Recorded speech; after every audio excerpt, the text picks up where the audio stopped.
السلام علیکم ورحمۃ اللہ وبرکاتہ. کیا حال ہے سب کا؟ الحمد للہ. نحمده ونصلی علی رسولہ الکریم. اما بعد فاعوذ باللہ من الشیطان الرجیم. بسم اللہ الرحمن الرحیم. رب اشرح لی صدری ویسر لی امری واحلل عقدۃ من لسانی یفقہوا قولی. قرآن مجید کا سیکھنا اور سکھانا بہترین عمل ہے. عثمان رضی اللہ عنہ سے روایت ہے کہ نبی صلی اللہ علیہ وسلم نے فرمایا، خیرکم من تعلم القرآن وعلمہ، تم میں سب سے بہتر وہ ہے جو قرآن سیکھے اور اس کی تعلیم دے. یعنی دو میں سے ایک کام ضرور کرنا چاہیے، یا طالب علم بنے رہیں یا پھر معلم بنے. قرآن کے پڑھنے پڑھانے والے لوگ اللہ کے خاص لوگ ہوتے ہیں، خاص بندے ہوتے ہیں. انس رضی اللہ عنہ سے روایت ہے، وہ کہتے ہیں کہ رسول اللہ صلی اللہ علیہ وسلم نے فرمایا، بے شک لوگوں میں سے کچھ اہل اللہ ہوتے ہیں. آپ صلی اللہ علیہ وسلم سے پوچھا گیا کہ ان میں سے کون لوگ اہل اللہ ہوتے ہیں، یعنی اللہ والے. آپ صلی اللہ علیہ وسلم نے فرمایا، اہل قرآن اہل اللہ ہیں اور اس کے خاص لوگ ہوتے ہیں. یعنی جن لوگوں کا تعلق قرآن مجید سے مضبوط ہوتا ہے وہ اللہ کے خاص بندے ہوتے ہیں، وی آئی پیز ہوتے ہیں. قرآن کی بدولت اللہ اور اس کے رسول کی محبت حاصل ہوتی ہے. ابن مسعود کہتے ہیں، جو شخص قرآن سے محبت کرتا ہے وہ دراصل اللہ اور اس کے رسول سے محبت کرتا ہے، اور یہ دونوں محبتیں ہمارے ایمان کا حصہ ہیں. ابو سعید خدری بیان کرتے ہیں کہ ایک آدمی میرے پاس آیا اور اس نے مجھے کہا کہ مجھے کوئی وصیت کریں. تو میں نے کہا، تم نے جو سوال مجھ سے کیا ہے، میں نے تم سے پہلے یہی سوال رسول اللہ صلی اللہ علیہ وسلم سے کیا تھا، اور آپ نے فرمایا تھا، میں تمہیں اللہ سے ڈرنے کی وصیت کرتا ہوں کیونکہ یہ ہر چیز کی بنیاد ہے، اور جہاد کو لازم پکڑ لو کہ وہ اسلام کی رہبانیت ہے، اور اللہ کے ذکر اور قرآن کی تلاوت کا اہتمام کیا کرو کیونکہ وہ آسمان میں تمہارے لیے باعث رحمت اور زمین میں تمہارے لیے باعث تذکرہ ہیں. اور قرآن کی بدولت مطلوبہ چیز کا حصول آسان ہو جاتا ہے. امام ابراہیم مقدسی اپنے شاگرد عباس بن عبد الدائم کو وصیت کیا کرتے تھے کہ قرآن کی کثرت سے تلاوت کرو اور اسے ترک نہ کرو، تو تم جو طلب کرنا چاہتے ہو وہ تمہارے لیے اتنا ہی آسان ہو جائے گا جتنی تم قرات کرو گے. یعنی تمہاری قرات کی مقدار کے مطابق، تمہارے قرآن سے تعلق کے مطابق تمہاری چیزیں تمہارے لیے آسان ہو جائیں گی، تمہارے کام تمہارے لیے آسان ہو جائیں گے، تمہاری مقاصد پورے ہو جائیں گے. تو اللہ سبحانہ وتعالی ہمیں بھی رمضان میں اور اس کے بعد بھی زیادہ سے زیادہ قرآن پڑھتے رہنے کی توفیق عطا فرمائے. 13واں پارہ. اعوذ باللہ من الشیطان الرجیم. بسم اللہ الرحمن الرحیم. وما ابرئ نفسی ان النفس لامارۃ بالسوء الا ما رحم ربی ان ربی غفور رحیم. وقال الملك ائتوني به استخلصه لنفسي فلما كلمه قال انك اليوم لدينا مكين امين. شروع کرتی ہوں اللہ کے نام سے جو بے انتہا مہربان نہایت رحم فرمانے والا ہے. اور میں اپنے آپ کو پاک صاف نہیں کہتا، کیونکہ نفس تو اکثر برائی پر اکساتا رہتا ہے، مگر جس پر میرے رب کی رحمت ہو. یقیناً میرا رب معاف کرنے والا، رحم کرنے والا ہے. یوسف علیہ السلام اپنے بارے میں کہتے ہیں کہ اگرچہ میری صفائی پیش ہو چکی ہے لیکن اس کے باوجود میں اپنے آپ کو، اپنے نفس کو پاک نہیں کہتا. قرآن مجید میں ایک دوسری جگہ بھی ہمیں یہ ہدایت دی گئی ہے، وَلَا تُزَكُّوا أَنفُسَكُمْ، کہ اپنے آپ کو پاکیزہ مت قرار دو، اپنے آپ کو بہت نیک نہ سمجھو، اپنے آپ کو گناہوں سے پاک مت سمجھو. ہر انسان کسی نہ کسی درجے پر کہیں نہ کہیں کسی نہ کسی غلطی کا شکار ہو جاتا ہے، اور جو جتنا زیادہ تقوی رکھتا ہے، جو جتنا زیادہ اللہ کے قریب ہوتا ہے، اتنا ہی ڈرتا ہے، اور اس کو اتنی ہی زیادہ اپنی غلطیاں بھی نظر آتی ہیں، اور ان غلطیوں کی بنا پر ہی وہ اللہ سے ڈرتا ہے کہ میں نے اللہ کی عبادت کا حق ادا نہیں کیا اور بہت سی کوتاہیاں کی ہیں۔ تو یوسف علیہ السلام ایک عظیم انسان تھے، اگرچہ وہ انتہائی صابر اور متقی انسان تھے، لیکن پھر بھی وہ اپنے آپ کو بری ذمہ قرار نہیں دیتے اور برائی کی نسبت نفس کی طرف کرتے ہیں کہ نفس تو اکثر برائی پہ اکساتا رہتا ہے، مگر جس پر میرے رب کی رحمت ہو، یعنی انسان اپنے نفس کی شرارت سے صرف اسی وقت بچ سکتا ہے جب اللہ کی رحمت ہو انسان پر، ورنہ انسان اپنے ہی نفس سے دھوکا کھا جاتا ہے اور غلط چیز کو خوبصورت سمجھ کر، اچھا سمجھ کر، فائدہ مند سمجھ کر اس کو کر بیٹھتا ہے، چاہے اس کے بعد اس کو ندامت ہی کیوں نہ ہو۔ یقیناً میرا رب معاف کرنے والا، رحم کرنے والا ہے۔ عام طور پر نفس کی 3 اقسام بتائی جاتی ہیں۔ ایک نفس امارہ ہوتا ہے جو گناہوں کا حکم دیتا ہے یا ابھارتا ہے۔ جب انسان برائی کر بیٹھتا ہے تو پھر دوسرا نفس لوامہ ہوتا ہے جو اس برائی پر اس کو ملامت کرتا ہے، اور تیسرا نفس مطمئنہ ہوتا ہے کہ جب انسان توبہ کر لیتا ہے تو ہی نفس مطمئن ہوتا ہے، یا پھر خیر اور نیکی کے کام جو ہیں وہ انسان کے نفس کو نفس مطمئنہ بناتے ہیں۔ اور ہم سب کو اس کے لیے ایم کرنا چاہیے، اس کی کوشش کرنی چاہیے، اور ہر وقت اپنے اندر کو چیک کرتے رہنا چاہیے، محاسبہ کرتے رہنا چاہیے کہ کیا میرے اندر کا نفس نفس مطمئنہ ہے یا نہیں، کیونکہ مرتے وقت نفس مطمئنہ کو ہی فرشتے یہ خوشخبری دیں گے، یا ایتھا النفس المطمئنہ ارجعی الی ربک راضیۃ مرضیہ۔ تو نفس مطمئنہ اس کو حاصل ہوتا ہے جو اپنے رب سے راضی ہوتا ہے اور رب بھی اس سے راضی ہوتا ہے۔ رضی اللہ عنہم ورضوا عنہ، اور یہ اسی وقت ہو سکتا ہے جب بندہ رب کی رضا کے کام کرتا رہے۔ تو ہم سب کو دعا بھی کرنی چاہیے اور اس کے لیے کوشش بھی کرنی چاہیے، اور نفس میں کسی بھی وقت کوئی ہلچل ہو تو واپس اس کو نفس مطمئنہ کی طرف لانا چاہیے، چاہے اللہ سے توبہ کرنا ہو یا بندوں سے معافی مانگنا ہو۔ وقال الملک ائتونی بہ استخلصہ لنفسی، اور بادشاہ نے کہا کہ اس کو میرے پاس لاؤ، میں اس کو اپنے لیے خاص کر لوں۔ پھر جب اس نے اس سے کلام کیا، یعنی بادشاہ نے بات کی یوسف علیہ السلام سے، قال انک اليوم لدینا مکین امین، کہا کہ آج سے آپ ہمارے پاس مکین بھی ہیں اور امین بھی ہیں۔ قال اجعلنی علی خزائن الارض انی حفیظ علیم، یوسف کہنے لگے مجھے زمین کے خزانوں کا نگران مقرر کر دیجئے، میں ان کی حفاظت کرنے والا ہوں اور یہ کام بھی جانتا ہوں۔ چونکہ بادشاہ نے آفر کی کہ اب آپ کا ہمارے ہاں بہت بڑا مقام ہے، مرتبہ ہے، آپ اب ہماری مدد کریں گے، ہمارے ساتھ مل کے کام کریں گے، تو پھر یوسف علیہ السلام نے اپنے لیے اس کام کا انتخاب کیا جس کو وہ سب سے بہتر طور پر کر سکتے تھے، جس کے لیے باقی لوگ تیار نہ تھے، لیکن اللہ سبحانہ وتعالیٰ نے یوسف علیہ السلام کو ایک خاص مرحلے سے گزار کر عزیز مصر کے گھر میں رکھ کر ایسی زبردست مینیجیریل سکلز عطا کر دی تھی کہ اب وہ اس عہدے کو لینے کے قابل تھے۔ تو اس آیت سے یہ بات پتہ چلتی ہے کہ انسان کے لیے جائز ہے کہ اگر اس کے پاس کوئی سکل ہو یا کوئی علم ہو تو اس بنا پر کہ دوسروں کی خدمت کر سکے، اپنی اس خوبی کا ذکر کر سکتا ہے کہ میں یہ کام جانتا ہوں۔ یہ بوسٹنگ کے لیے نہیں ہوتا کہ اپنے آپ کو انسان بڑی چیز بتائے یا فخر کرے، لیکن دوسروں کے کام آنے کے لیے۔ ماوردی کہتے ہیں کہ ایسا کرنا عام صفات میں مطلقاً جائز نہیں، یعنی بلا وجہ اپنے منہ میاں مٹھو بننا اور اپنی خوبیاں اور تعریفیں بیان کرنا یہ ایک ناپسندیدہ عمل ہے، لیکن ضرورتاً جائز ہے۔ جیسے آپ اپنے سی وی میں اپنے بارے میں لکھتے ہیں، لیکن اگر وہی سی وی آپ ہر وقت اپنی زبان سے دہراتے رہیں ہر مجلس میں تو پھر یہ ایک ناپسندیدہ صفت ہوگی، اور مخصوص حالات میں جب اس کے ساتھ کوئی مقصد جڑا ہوا ہو تو پھر ایسا کرنا درست ہے، ورنہ تزکیہ کرنا اور ریاکاری کرنا یہ ناپسندیدہ افعال ہیں۔ اور صاحب فضل انسان جتنا ہو سکے ان چیزوں سے بچے، بلکہ استغفار ہی کرتا رہے، اپنے گناہوں کو یاد کرتا رہے تاکہ وہ نیکیوں میں اور آگے بڑھ سکے۔ اور دوسری بات یہ ہے کہ جب آپ کسی کام کے قابل ہوں اور آپ دیکھ رہے ہو کہ باقی کوئی اور نہیں کر سکتا تو اس وقت بیٹھے رہنا بھی ایک جرم ہے۔ ہم دیکھتے ہیں کہ احزاب کے دن رسول اللہ صلی اللہ علیہ وسلم نے اپنے صحابہ سے کہا جنگ خندق کے موقع پر آپ کو معلوم ہے نا کہ سارے اہل عرب اکٹھے ہو کر مسلمانوں کے سر پہ سوار ہو گئے تھے کہ آج ان کو ختم ہی کر کے رکھے.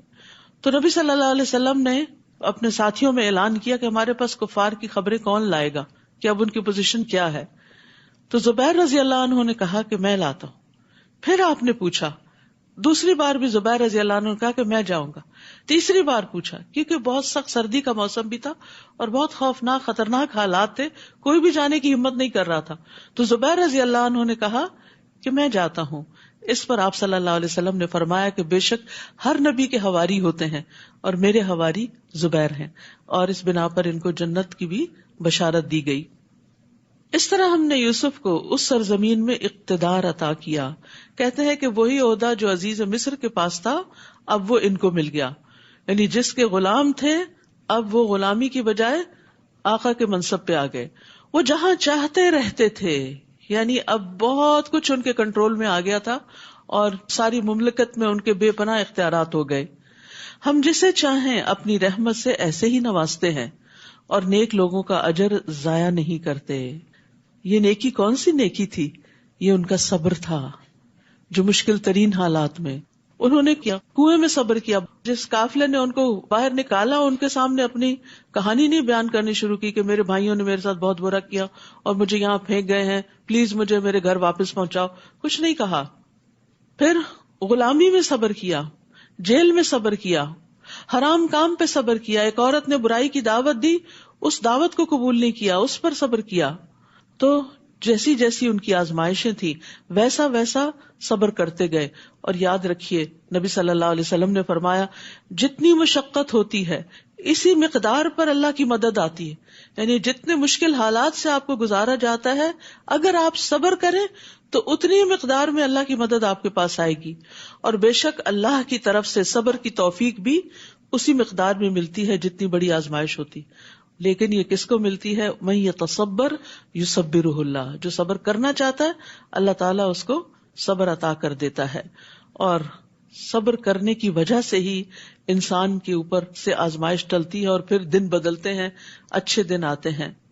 وَلَأَجْرُ الْآخِرَةِ خَيْرٌ لِلَّذِينَ آمَنُوا وَكَانُوا يَتَّقُونَ, اور جو لوگ ایمان لائے اور اللہ سے ڈرتے رہے ان کے لیے آخرت کا اجر ہی بہتر ہے. یہاں پر آخرت کے اجر کا ذکر اس لیے کر دیا گیا کہ یہ تو صبر کے نتیجے میں دنیا میں ان کو اللہ تعالیٰ نے ایک بہت بڑا مقام دیا تھا, لیکن آخرت کا اجر تو کہیں بڑا ہے. یعنی دنیا کے اجر سے ہی اندازہ کر لو کہ آگے بھی کیا کچھ ملنے والا ہے.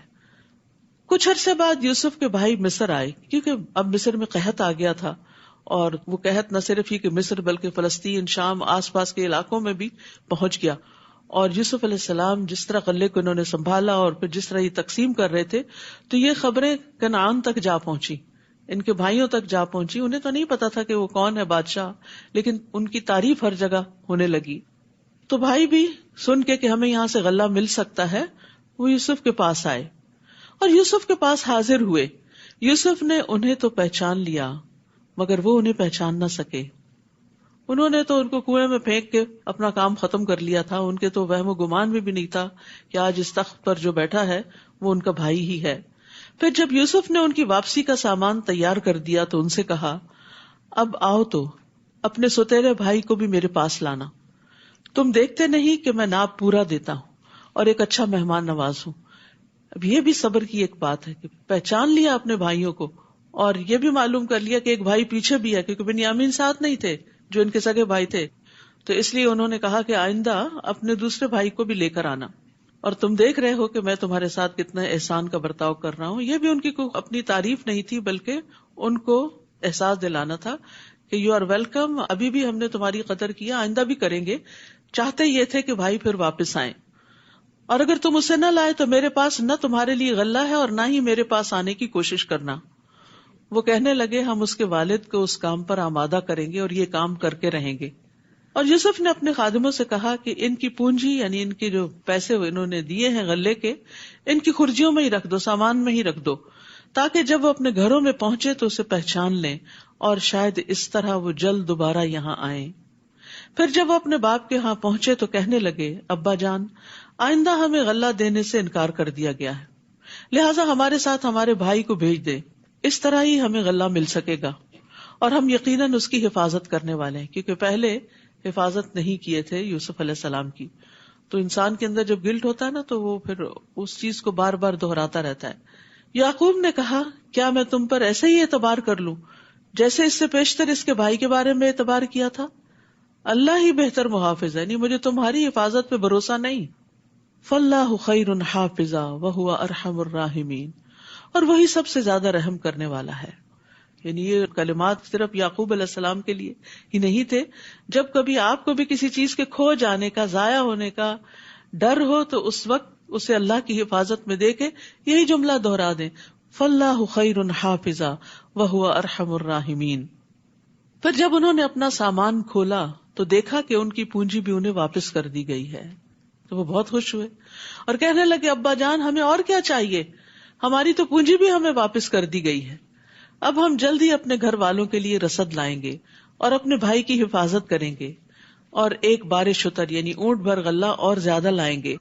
اور یہ اب کی بار غلہ لانا تو بالکل آسان ہے، یعنی اب تو ہماری ان سے دوستی ہو گئی ہے اور وہ ہم پہ بڑے مہربان ہیں اور ہم بہت آسانی سے زیادہ غلہ لانے کے قابل ہو گئے ہیں.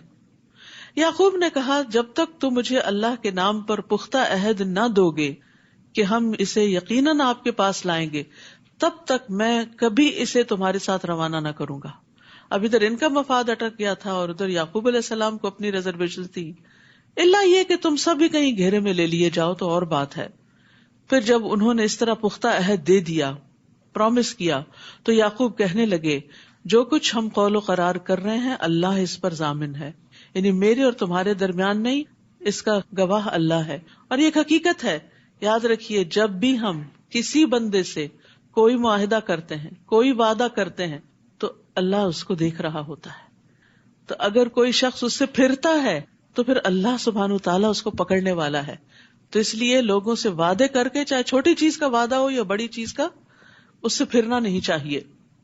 پھر کہنے لگے میرے بچوں، شہر میں ایک ہی دروازے سے نہیں بلکہ مختلف دروازوں سے داخل ہونا، تاہم میں اللہ کی مشیت سے تمہیں ذرہ برابر بھی نہیں بچا سکتا. حکم تو صرف اسی کا چلتا ہے، میں اسی پر بھروسہ کرتا ہوں، اور جسے بھی بھروسہ کرنا ہو اسی پر کرنا چاہیے. یعقوب علیہ السلام نے ایسا کیوں کہا تھا؟ کیونکہ انہیں یہ اندیشہ تھا کہ 11 بھائی اور جوان لڑکے اور وہ بھی خوبصورت اور صحت مند جب اکٹھے کہیں جائیں گے تو لوگ تعجب سے ان کو دیکھیں گے، اور جب کوئی تعجب سے کسی کو دیکھتا ہے تو حسد کے علاوہ تعجب کی نظر بھی لگ جاتی ہے.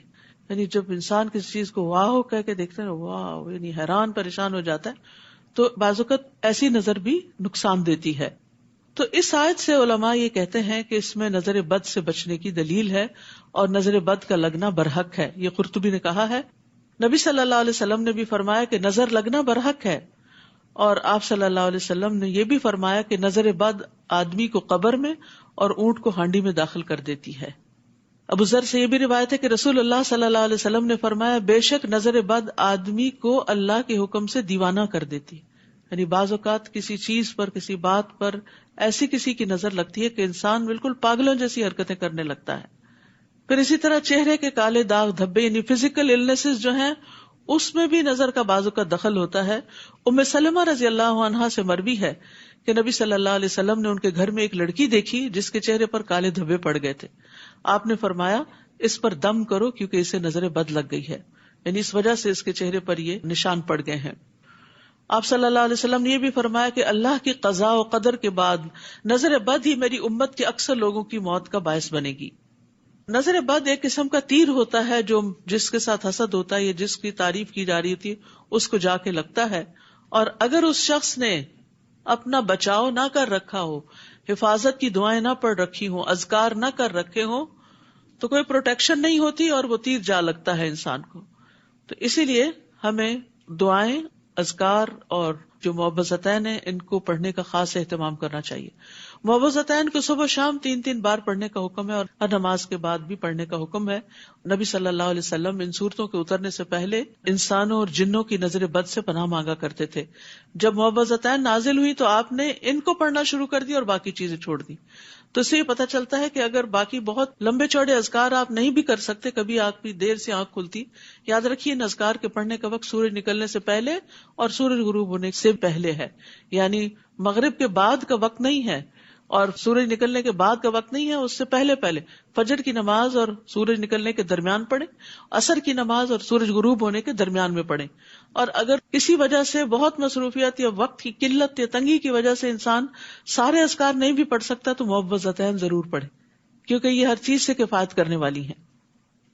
پھر یعقوب علیہ السلام کہتے ہیں ان الحکم الا للہ، حکم تو اللہ ہی کا ہوتا ہے. علیہ توکلت، میں اس پہ توکل کرتا ہوں، بھروسہ کرتا ہوں.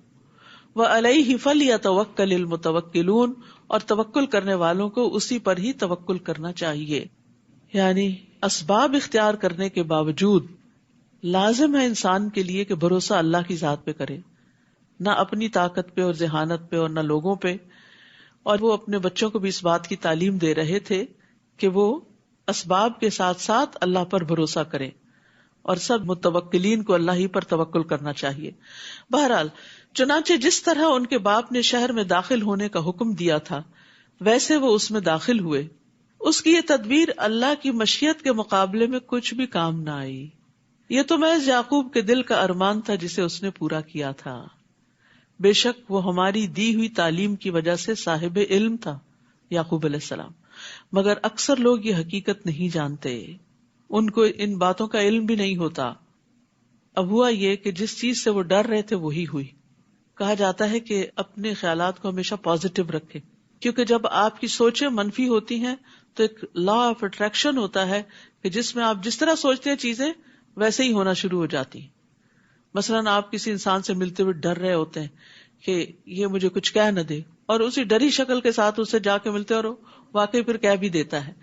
تو اس سے پہلے اپنے اندر کو تبدیل کرے، یعنی باہر کی تبدیلی سے پہلے اندر کی سوچیں تبدیل کرے. جتنی آپ کی سوچیں مثبت ہوتی چلی جائیں گی اتنے ہی آپ بہادر اور مضبوط ہوتے چلے جائیں گے اللہ کے اذن سے.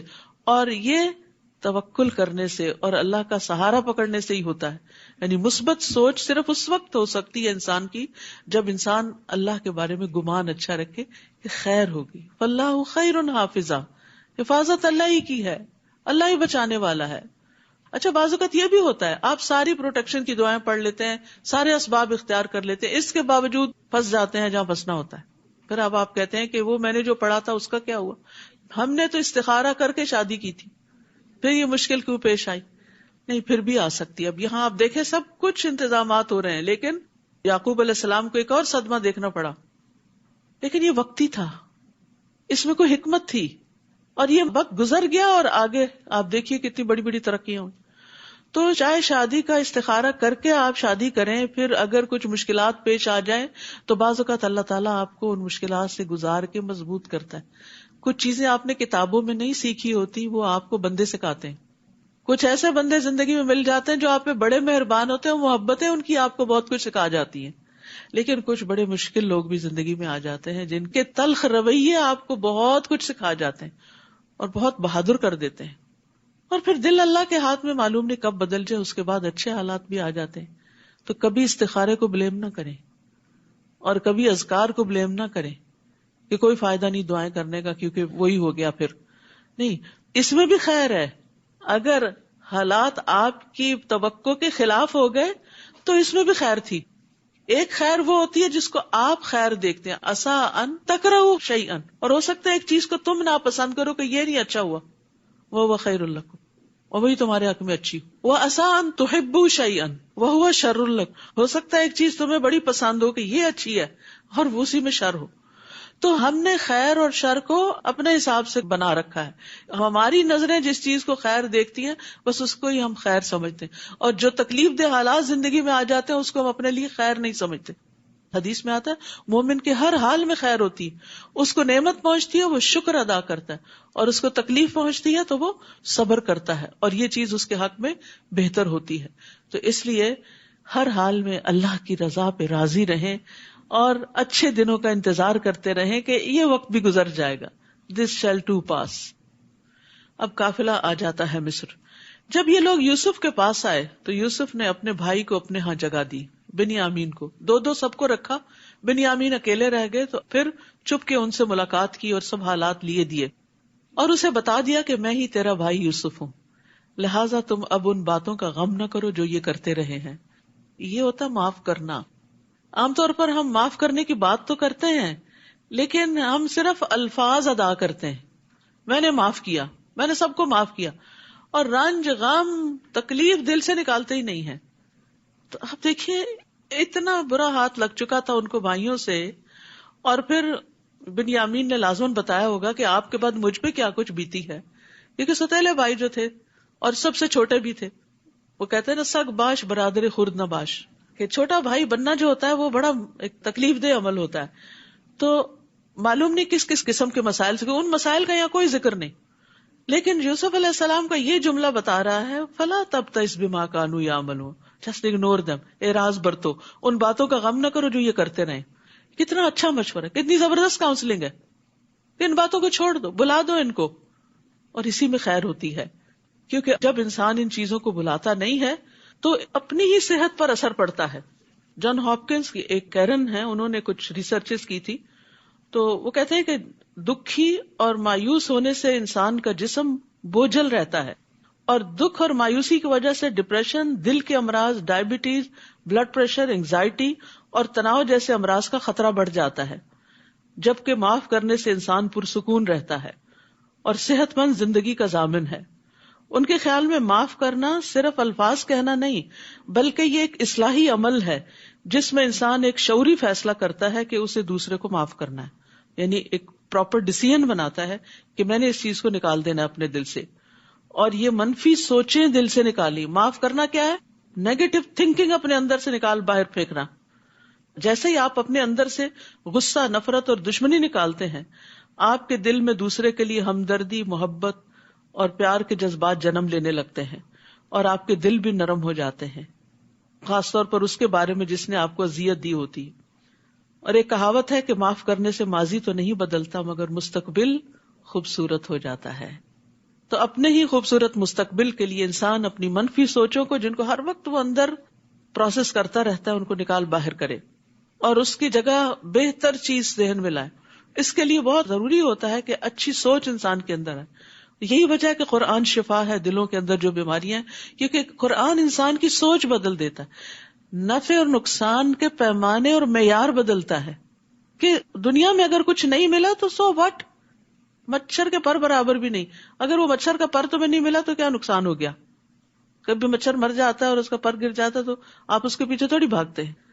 تو دنیا میں کبھی انسانوں کی طرف سے، کبھی مالی اعتبار سے، کبھی اولاد کی طرف سے کوئی نہ کوئی پریشانی انسان کو آتی رہتی، لیکن اس کو مچھر کا پر ہی سمجھیں اور اس کو اڑا دیں، ہٹا دیں اپنے آپ سے، اور آخرت پر فوکس کریں. جس کا فوکس شفٹ ہو جاتا ہے، جس کا فوکس بڑی چیز پہ چلا جاتا ہے، وہ چھوٹی چیزوں کو پھر اگنور کرتا ہے، تبھی وہ بھلا سکتا ہے، ورنہ نہیں بھلا سکتا. کیونکہ ہم کہتے ہیں نا ہم کیسے بھلائیں، بھولتے نہیں غم، اس لیے کہ غم آخرت نہیں لگا. غم آخرت لگ جائے، وہاں کی فکر لگ جائے تو یہاں کے بہت سے غم ختم نہ بھی ہوں تو کم از کم ضرور ہو جائیں گے. اب ہم صحابہ کی زندگیوں میں دیکھتے ہیں کہ ان کے اندر کوئی بیچارگی نہیں اور کوئی لوگوں کے شکوے شکایتیں نہیں، اور انہوں نے اپنی زندگیاں اس چیز میں ضائع نہیں کی. وہ ایک بڑے مقصد کے لیے مصروف عمل رہتے تھے. اللہ پہ توکل، ایمان اور اللہ کی محبت کے علاوہ وہ اللہ کے دین کے کاز میں لگے رہتے تھے اور اپنے آپ کو تھکاتے تھے. جو اللہ کی راہ میں اپنے آپ کو تھکا دیتا ہے اس کے اندر سے لازماً یہ چیزیں نکلنا شروع ہو جاتی ہیں، اور یہ ہماری صحت کے لیے ضروری ہے کہ ہم ان چیزوں کو بھلا دیں، نکال دیں اپنے اندر سے. لہٰذا اب تم ان باتوں کا غم نہ کرو جو یہ کرتے رہے ہیں، لیو دم. پھر جب یوسف نے ان کی روانگی کے لیے ان کا سامان تیار کیا تو اپنے بھائی کے سامان میں اپنے پانی پینے کا پیالہ رکھ دیا. جب یہ لوگ شہر سے نکل آئے تو پیچھے سے ایک پکارنے والے نے پکار کر کہا، اے قافلے والو تم چور ہو. یعنی ٹھیک ٹھاک سامان لے کے جا رہے تھے کہ پیچھے سے شامت آ گئی. انہوں نے پکارنے والے کی طرف متوجہ ہو کر پوچھا، تمہاری کیا چیز کھو گئی ہے؟ وہ بولے، بادشاہ کا پانی پینے کا پیالہ ہمیں نہیں مل رہا. جو شخص وہ لا کر دے گا اسے ایک بار شتر یعنی ایک اونٹ برگلے کا انعام ملے گا، اور میں اس کا ضامن ہوں، گارنٹی دیتا ہوں. وہ کہنے لگے، اللہ کی قسم تم خوب جانتے ہو کہ ہم اس ملک میں فساد کرنے نہیں آئے اور نہ ہی ہم چور ہیں. وہ بولے، اگر تم جھوٹے ثابت ہوئے تو اس چور کی سزا کیا ہوگی؟ برادران یوسف کہنے لگے، جس کے سامان میں وہ گم شدہ چیز پائی جائے وہی اس کا بدلہ ہے. ہم اپنے ہاں ظالموں کو اسی طرح سزا دیتے ہیں. مصر کے قانون کے مطابق وہ کسی کو اپنے ہاں ایز اے کیپٹیو نہیں رکھ سکتے تھے کسی مسافر کو، لیکن یعقوب علیہ السلام کی شریعت میں یہی تھا.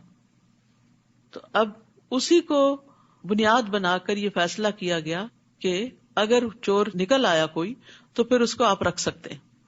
پھر اس ضامن نے یوسف کے بھائی بنیامین کے سامان کی تلاشی سے پہلے دوسرے بھائیوں کے سامان کی تلاشی لینا شروع کی، پھر پیالے کو اس کے بھائی کے سامان سے برآمد کر لیا. اس طرح ہم نے یوسف کے لیے تدبیر کی تھی، یعنی یہ طریقہ ہم نے سجایا تھا اللہ کی طرف سے. بعض اوقات آپ کو آئیڈیاز آتے ہیں نا، یہ کام ایسے کر لیں، وہ ایسے کر لیں، آپ بیٹھے ہوتے ہیں خاص طور پہ نماز میں، تو اس میں آپ دیکھیے ہمیشہ یہ سوچیے کہ یہ کہاں سے خیال آ گیا مجھے، تو سوچا بھی نہیں تھا. تو وہ ایک طرح سے اللہ تعالیٰ کی ایک تائید ہوتی ہے آپ کو.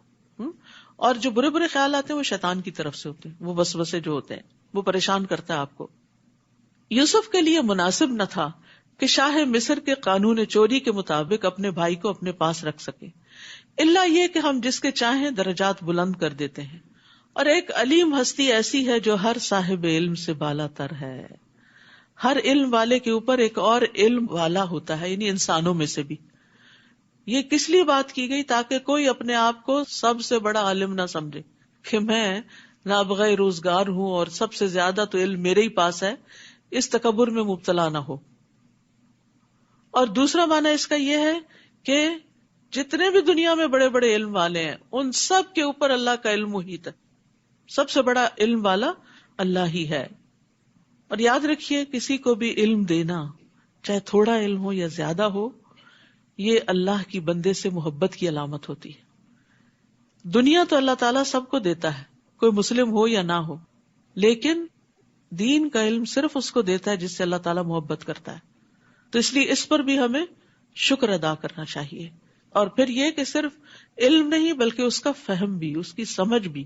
تفقہ فی الدین، من یرد اللہ بہ خیرا یفقہہ فی الدین، جس کے ساتھ اللہ تعالیٰ بھلائی کا ارادہ کرتا ہے اس کو دین کی سمجھ عطا کر دیتا ہے.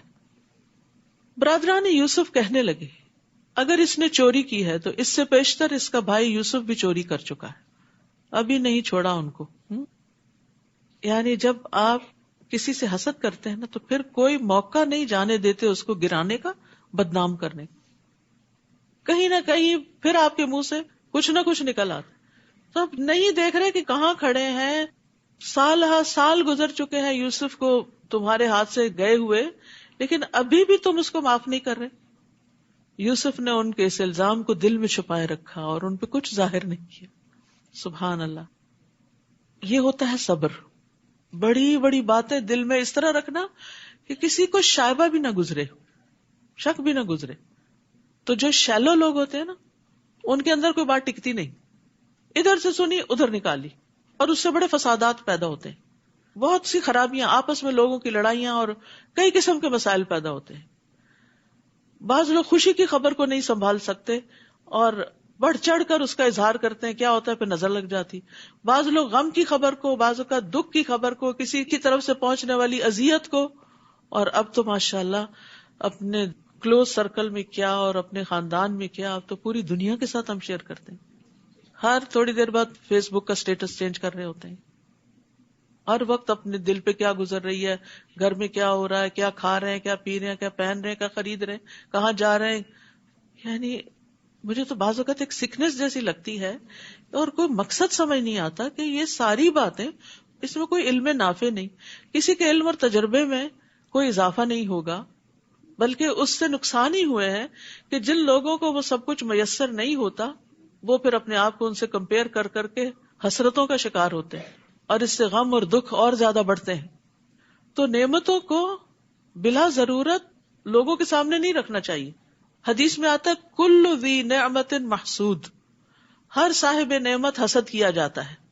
پھر آپ حسد کا شکار ہوتے ہیں، پھر آپ کے دشمنوں کی تعداد میں اضافہ ہوتا ہے. آپ سمجھتے ہیں آپ کی نعمت کی وجہ سے لوگ آپ کی بڑی تعریف کریں گے، آپ کے فین ہو جائیں گے اور آپ کے بظاہر فالوور ہو جائیں گے، لیکن حقیقت میں وہ حسد بھی کر رہے ہوتے ہیں. اور دوسری بات یہ ہے کہ جب کوئی مقصد ہو تو پھر آپ فَأَمَّا بِنِعْمَةِ رَبِّكَ فَحَدِّثْ، پھر اس کا ذکر کریں. آپ کا کوئی ایکسپیرینس ہے زندگی میں، آپ کو کوئی فائدے کی چیز ملی ہے، آپ کا کوئی ایسا تجربہ ہے بزنس میں، تعلیم میں، کسی کام میں اور اس میں آپ کو بہت سکسیس ہوئی ہے، آپ کی کچھ اکمپلشمنٹس ہیں، کچھ اچیومنٹس ہیں، تو ان کو آپ اپنے بچوں کے ساتھ، اپنے طالب علموں کے ساتھ، اپنے ساتھیوں کے ساتھ شیئر کر سکتے ہیں تاکہ ان کی زندگی میں کوئی سہولت آئے، ان کو کوئی نفع مند علم حاصل ہو. ایک کتابی علم ہوتا ہے اور ایک تجرباتی علم ہوتا ہے، تو جو تجرباتی علم ہے اس کو بھی شیئر کرنے سے فائدہ ہوتا ہے، لیکن جہاں ضرورت ہو، بلا ضرورت ہر وقت بوسٹنگ نہیں کرنی چاہیے. تو انہوں نے ان پہ کچھ ظاہر نہیں ہونے دیا، لیکن زیر لب کہنے لگے بڑے ہی برے لوگ ہو، یہ جو کچھ تم بیان کر رہے ہو اللہ اسے خوب جانتا ہے کہ میں نے چوری کی تھی یا نہیں کی تھی. تو اللہ کو پہچاننے والے کے لیے بندوں کی باتیں سننا آسان ہو جاتی. یعنی اس میں ایک دوسرا پہلو بھی ہے کہ انہوں نے یوسف کو تانا دیا، گمشدہ یوسف کو تانا دیا، اور نہیں پتا تھا کہ سامنے وہی ہیں. ادھر ان کی چاپلوسی کر رہے تھے اور ادھر ایسی بات کر رہے تھے. تو آپ دیکھیے کہ یوسف علیہ السلام نے برداشت کیسے کیا. میرا یہاں پر پوائنٹ یہ ہے کہ لوگوں کی باتیں کون برداشت کر جاتا ہے. عام طور پر لوگوں کو کہتے سنو اب برداشت نہیں ہوتا، کیونکہ ایمان کمزور ہو گیا. جب ایمان بڑھتا ہے تو برداشت بڑھتی ہے، اللہ کی معرفت بڑھتی ہے، آخرت کا احساس بڑھتا ہے، تو انسان کی برداشت بھی زیادہ ہوتی چلی جاتی. اس کا ضروری نہیں کہ تعلق عمر کے ساتھ ہی ہو، کہ عمر کے ساتھ ساتھ برداشت کم ہو جاتی ہے. یوسف علیہ السلام کافی بڑے ہو چکے تھے اب، لیکن چونکہ ایمان تھا اور اللہ کی پہچان تھی تو اس لیے انہوں نے اس بات کو پی لیا. وہ کہنے لگے حضور والا، ابھی چور کہہ رہے ہیں، ابھی حضور والا، ایھا العزیز، اس کا باپ بہت بوڑھا ہو چکا ہے، لہٰذا اس کے بجائے ہم میں سے کسی کو رکھ لیجئے. ہم دیکھ رہے ہیں کہ آپ بہت احسان کرنے والے. سبحان اللہ. جیل کے ساتھیوں نے بھی کہا انا نراک من المحسنین. اب یہ بھائی بھی کہہ رہے ہیں انا نراک من المحسنین. تو جو محسن ہوتا ہے وہ ہر جگہ ہی محسن ہوتا ہے، اور ہر جگہ اس کے احسان کو اکنالج کر لیا جاتا ہے. پھر یعنی محسن کا احسان چھپا نہیں رہتا، یہ ایک ایٹیٹیوڈ ہوتا ہے. یوسف نے کہا معاذ اللہ، اس بات سے اللہ کی پناہ، ہم تو اسے ہی پکڑیں گے جس کے ہاں ہم نے اپنا گمشدہ سامان پایا ہے. اگر ہم ایسا کریں تب تو ہم ظالم ٹھہرے. پھر جب وہ یوسف سے مایوس ہو گئے تو علیحدہ ہو کر مشورہ کرنے لگے. سب سے بڑے بھائی نے کہا یہ پتا ہے کہ تمہارے باپ نے اللہ کے نام پر تم لوگوں سے پختہ عہد لیا ہوا ہے، نیز تم اس سے پیشتر یوسف کے معاملے میں بھی زیادتی کر چکے، یعنی احساس تھا ہم نے غلط کیا. اب تو میں یہاں سے کبھی نہیں جاؤں گا یہاں تک کہ میرا باپ مجھے حکم دے یا اللہ میرے لیے فیصلہ کر دے، یعنی مجھے کوئی قوت دے کہ بھائی کو چھڑا کے لے جاؤں. وہی سب سے بہتر فیصلہ کرنے والا ہے. تم لوگ اپنے باپ سے جا کر کہو ابا جان آپ کے بیٹے نے چوری کی ہے، ہم نے وہی گواہی دی ہے جو ہم جانتے تھے، اور ہم پوشیدہ چیزوں کے نگہبان نہیں، ہم نے نہیں دیکھا لیکن بس بات ایسی ہو گئی ہے. آپ ان بستی والوں سے پوچھ لیجئے جہاں ہم رہے اور قافلے سے بھی جن کے ساتھ ہم آئے، اور ہم یقیناً سچے ہیں. اب انہیں اپنی سچائی کا یقین دلانا پڑ رہا ہے کیونکہ اعتماد کھو چکے ہیں. جس پر لوگ ٹرسٹ نہیں کرتے اس کو بڑی قسمیں کھانی پڑتی ہیں سچا بننے کے لیے، اور جو سچا ہوتا ہے وہ یقین دہانی کرائے بغیر ہی سچ بولتا ہے اور اس کو کافی سمجھتا ہے. یعقوب نے جواب دیا بات یوں نہیں بلکہ تم نے ایک بات بنا کر اسے بنا سنوار کر پیش کر دیا ہے. پچھلے تجربے کی بنا پر یعقوب علیہ السلام نے ان کی بات کا اعتبار نہیں کیا، لہذا اب صبر ہی بہتر ہے. فصبر جمیل، ہو سکتا ہے اللہ ان سب کو میرے پاس لے آئے. اب 3 غائب ہو گئے، بڑا بھائی بھی جس نے کہا میں نہیں جاؤں گا جب تک بنیامین نہیں جائے گا، بنیامین بھی، اور یوسف تو پہلے سے ہی وہاں تھے. بلا شبہ وہ سب کچھ جاننے والا، حکمت والا ہے. تو صبر جمیل ایسا صبر ہوتا ہے جس میں کوئی شکوہ شکایت نہیں ہوتی. یہ تو وہ باتیں ہیں نا جن کا ذکر قرآن نے کر دیا. روزمرہ زندگی میں پتہ نہیں کون کون سے ایسے معاملے ہوں گے ان بچوں کے کہ جن پر یعقوب علیہ السلام مستقل صبر کر رہے ہوں، کیونکہ بد اخلاقی کے جو رویے ہوتے ہیں وہ پھر مستقل ہی بن جاتے ہیں، روز ہی ٹارچر بن جاتے ہیں. تو قرآن میں صبر جمیل بھی آیا، حجر جمیل بھی آیا. حجر جمیل ہوتا ہے ایسا چھوڑنا جس میں اظہار آسانی نہ ہو، اور صفح جمیل ایسا معاف کرنا جس میں ڈانٹ اور ناراضگی نہ ہو. تو بہرحال سختی کی انتہا کے بعد نکلنے کا راستہ بن جائے گا اب. اور یہ اللہ کا طریقہ ہے کہ جب کوئی مصیبت آخر کو پہنچتی ہے تو پھر اللہ تعالیٰ اس میں سے کوئی راستہ نکال دیتے ہیں. یعقوب علیہ السلام کے لیے آزمائش بڑی سخت ہو چکی تھی، لیکن اللہ سبحانہ وتعالیٰ نے ان کے لیے اب آسانیاں کر دی. حالات بدلتے ہیں اب. وَتَوَلَّى عَنْهُمْ، یعقوب نے ان کی طرف سے منہ پھیر لیا. ایسے لوگوں کے ساتھ ایسا ہی کرنا ہوتا ہے کہ ان کو جواب دینا اور انہیں سمجھانا بعض اوقات بے فائدہ ہوتا ہے. اور کہنے لگے ہائے یوسف یا اسفا علی یوسف، اور ان کی آنکھیں غم سے بے نور ہو گئی تھی، وہ خود غم سے بھرے ہوئے تھے. تو اس سے یہ پتہ چلتا ہے کہ مصیبت پر آنسو بہانا جائز ہے. یعنی غم دل میں اگر گھر کر جائے تو یہ ایک فطری سی بات ہے، لیکن صرف آنسو بہانے کی حد تک. جیسے اپنے بیٹے ابراہیم کی وفات پر نبی صلی اللہ علیہ وسلم آنسو بہا رہے تھے تو عبد الرحمن بن عوف نے کہا تھا آپ بھی روتے ہیں؟ آپ نے فرمایا اے ابن عوف، یہ تو ایک رحمت ہے. یعنی غم دکھ کے موقع پر آنسو کا آ جانا رحمت کی علامت ہے. فرمایا آنکھ اشکبار ہے، دل غم زدہ ہے، لیکن ہم زبان سے وہی کہیں گے جس سے ہمارا مالک راضی ہو. اے ابراہیم، تیری جدائی سے یقیناً ہم غمگین ہیں. تو مصیبت کے وقت غم کا ہونا تقویٰ کے خلاف نہیں، لیکن جزا فضا کرنا منع ہے. چیخنا چلانا اور رونا پیٹنا. یہ حالت دیکھ کر وہ کہنے لگے اللہ کی قسم آپ تو یوسف کو یاد کرتے ہی رہیں گے یہاں تک کہ اپنے آپ کو غم میں گھلا دیں یا ہلاک ہو جائیں. یعقوب نے جواب دیا میں تو اپنی پریشانی اور غم کی فریاد اللہ کے سوا کسی سے نہیں کرتا.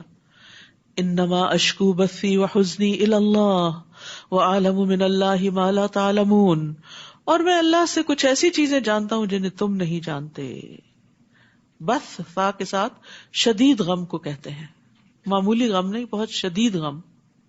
اور دوسری طرف اللہ کی مہربانی کی وجہ سے میرے اندر اچھا گمان بھی ہے اور یہ امید میری طاقت کو بڑھا دیتی، اس لیے میں مایوس نہیں ہوں.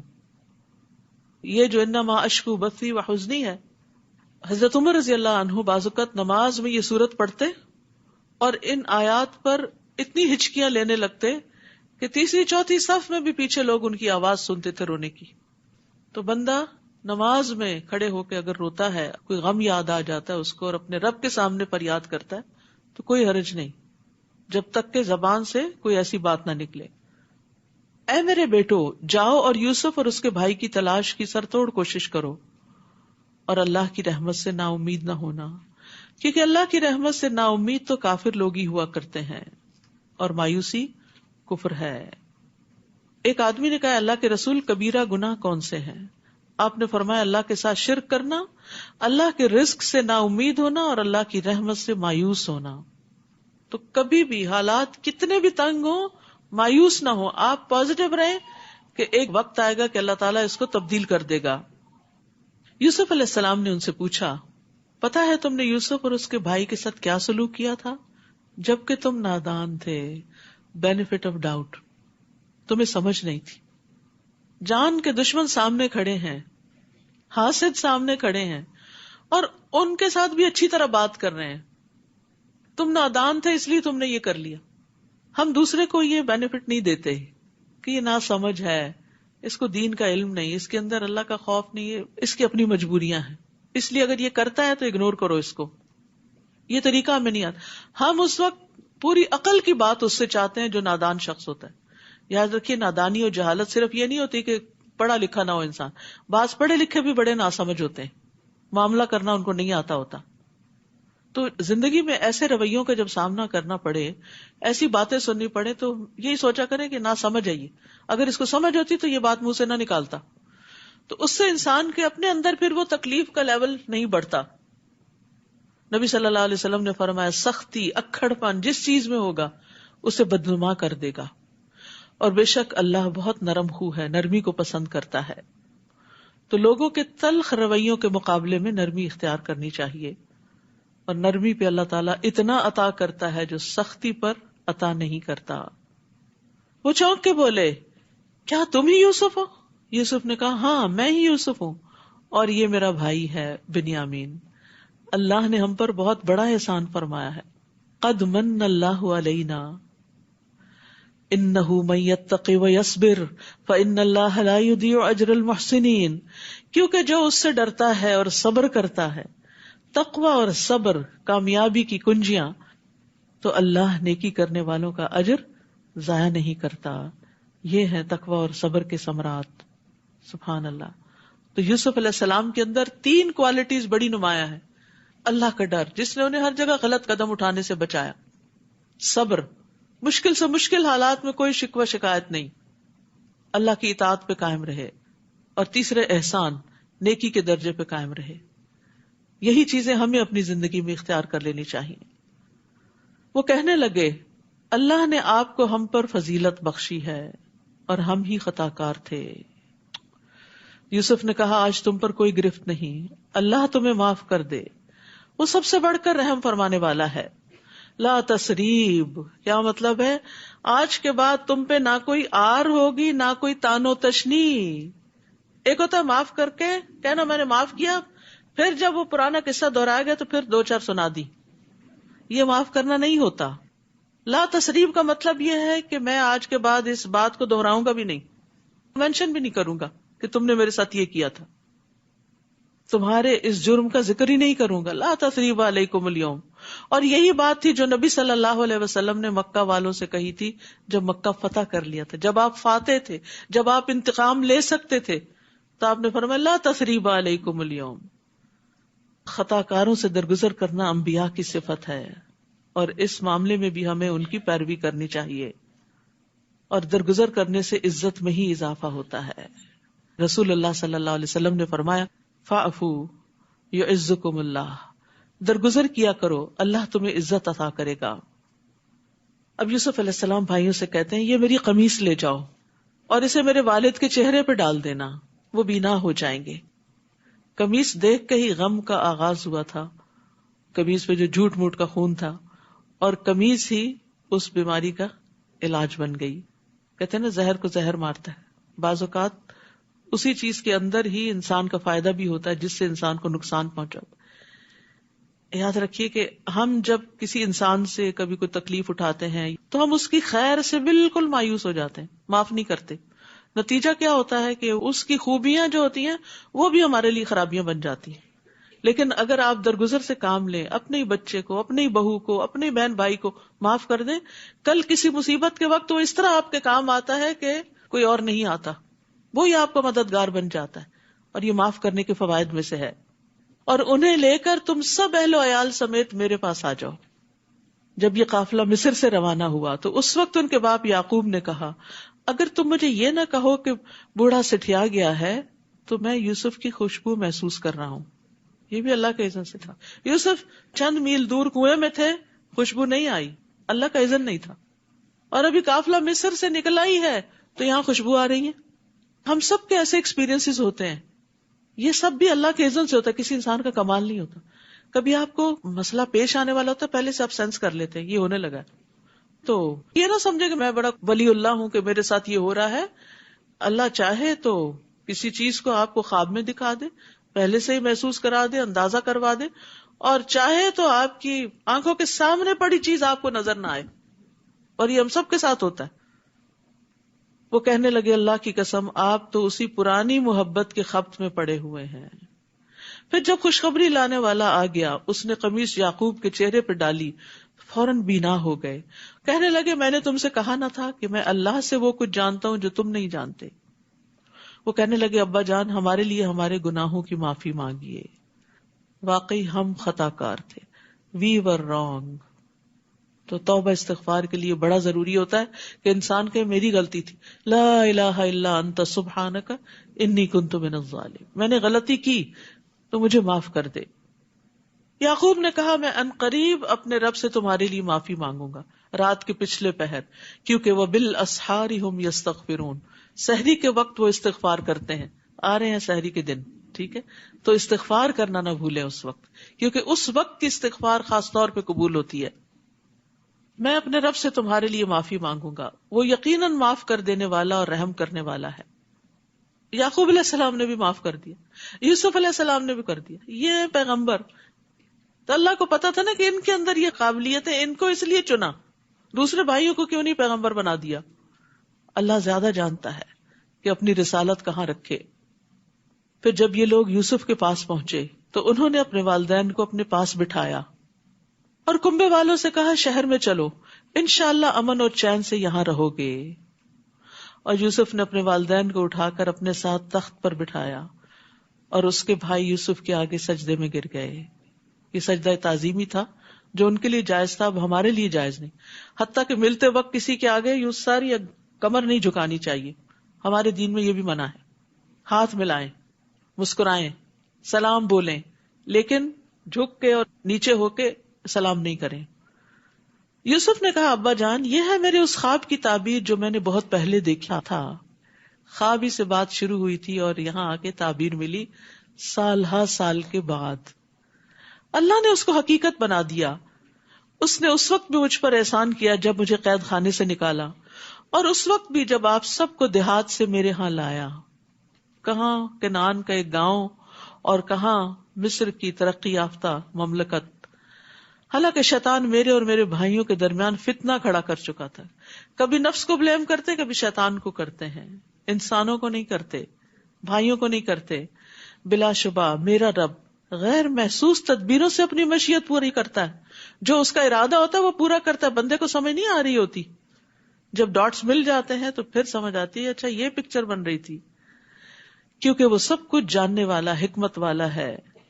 رب قد آتیتنی من الملک وعلمتنی من تأویل الاحادیث فاطر السماوات والارض انت ولی فی الدنیا والآخرہ توفنی مسلما والحقنی بالصالحین. اے میرے رب تو نے مجھے حکومت بھی عطا کی اور خوابوں کی تعبیر بھی سکھائی. تو آسمانوں اور زمین کو پیدا کرنے والا ہے، تو ہی دنیا اور آخرت میں میرا سرپرست ہے. سارا کنبہ بھی آ گیا تو سرپرست اپنے رب کو ہی مان رہے ہیں. یہ نہیں کہا کہ اب تو میرے اپنے آگے اور اب میں زیادہ مضبوط ہو گیا ہوں. اسلام پر میرا خاتمہ کر اور مجھے نیک لوگوں میں شامل کر لے. یہاں یوسف علیہ السلام موت کی دعا نہیں کر رہے، بلکہ مانگ رہے ہیں کہ جب بھی میں مروں اسلام کی حالت میں مروں. تو تکمیل نعمت کے لیے دنیا میں کتنی بھی بڑی سے بڑی اچیومنٹ آپ کو ہو، بڑی سے بڑی نعمت ملے، لیکن اگر خاتمہ اچھا نہیں نا تو کچھ اچھا نہیں. تو اچھے خاتمے کی دعا کرنی چاہیے. اللہم احسن عاقبتنا فی الامور کلہا واجرنا من خزی الدنیا وعذاب الآخرہ. اور اسی طرح یہ دعا بھی ہے اللہم توفنا مسلمین واحینا مسلمین والحقنا بالصالحین غیر خزایا ولا مفتونین. اور نبی صلی اللہ علیہ وسلم کی آخری دعا کیا تھی؟ اللہم اغفر لی وارحمنی والحقنی بالرفیق الاعلی. تو اچھی صحبت کی دعا دنیا میں بھی مرنے کے بعد. وَتَوَفَّنَا مَعَ الْأَبْرَارِ. اللہ دنیا میں بھی نیک لوگوں کا ساتھ اور موت بھی نیک لوگوں کے ہاتھوں میں آئے. ذَلِكَ مِنْ أَنْبَاءِ الْغَيْبِ نُوحِيهِ إِلَيْكَ. اے نبی صلی اللہ علیہ وسلم یہ قصہ بھی غیب کی خبروں میں سے ہے جس کو ہم آپ کی طرف وحی کر رہے ہیں. آپ اس وقت ان کے پاس تو نہیں تھے جب برادران یوسف نے ایک بات پر اتفاق کر لیا تھا اور اسے عملی جامہ پہنانے کی مکارانہ سازش کر رہے تھے. اور آپ خواہ کتنا ہی چاہیں ان میں سے اکثر لوگ ایمان لانے والے نہیں. قصہ سنتے ہیں، پڑھتے ہیں، جانتے ہیں، عمل نہیں کرتے. آپ اس تبلیغ پر ان سے کچھ بھی نہیں مانگتے. یہ تو تمام اہل عالم کے لیے ایک نصیحت ہے. آسمانوں اور زمین میں کتنی ہی نشانیاں ہیں جن پر یہ لوگ گزرتے ہیں اور ان کی طرف توجہ ہی نہیں کرتے. اور ان میں سے اکثر ایسے ہیں جو اللہ پر ایمان لاتے ہیں مگر ساتھ ہی ساتھ شرک بھی کرتے رہتے ہیں. تو اس لیے بڑا ضروری ہے کہ توحید کو جانیں اور چھوٹے شرک سے بھی بچیں. کیا یہ اس بات سے نڈر ہو گئے ہیں کہ اللہ کا عذاب ان پہ چھا جائے یا یکدم قیامت کی گھڑی آ جائے اور انہیں کچھ خبر نہ ہو؟ آپ ان سے کہہ دیجئے میرا راستہ یہی ہے کہ میں اللہ کی طرف بلاتا ہوں. میں خود بھی اس راہ کو پوری روشنی میں دیکھ رہا ہوں اور میرے پیروکار بھی. اللہ پاک ہے اور مشرکوں سے میرا کوئی واسطہ نہیں، یعنی میں شرک کرنے والوں میں سے نہیں. آپ سے پہلے ہم نے جتنے رسول بھیجے وہ سب مرد ہی تھے، یعنی عورتیں رسول نہیں بنا کر بھیجی گئی. ایک بھاری ذمہ داری ہوتی ہے تو اس لیے مردوں ہی کو رسول بنا کر بھیجا گیا اور انہی بستیوں کے رہنے والے. دوسرا یہ کہ انہی کی قوم کے اندر سے اٹھائے گئے جن کی طرف ہم وحی کرتے رہے. کیا یہ لوگ زمین میں چلتے پھرتے نہیں ہیں کہ دیکھ لیتے جو لوگ ان سے پہلے گزر چکے ان کا کیا انجام ہوا؟ اور جو لوگ اللہ سے ڈرتے ہیں ان کے لیے آخرت کا گھر ہی بہتر ہے. کیا یہ کچھ سمجھتے نہیں؟ پہلے پیغمبروں کے ساتھ بھی یہی کچھ ہوتا رہا، حتیٰ کہ جب رسول مایوس ہو گئے اور لوگوں کو بھی یقین ہو گیا کہ ان سے جھوٹ بولا گیا ہے تو پیغمبروں کے پاس ہماری مدد آ گئی. پھر ہم جسے چاہتے ہیں بچا لیتے ہیں، تاہم مجرم لوگوں سے ہمارا عذاب ٹالا نہیں جاتا. ان قصوں میں اہل عقل اور خرد کے لیے کافی سامان عبرت ہے. یہ قرآن کوئی ایسی بات نہیں جو گھڑ لی گئی ہو، بلکہ یہ تو اپنے سے پہلی کتابوں کی تصدیق کرتی ہے.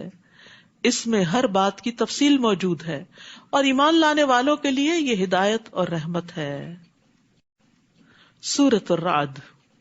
اعوذ باللہ من الشیطان الرجیم.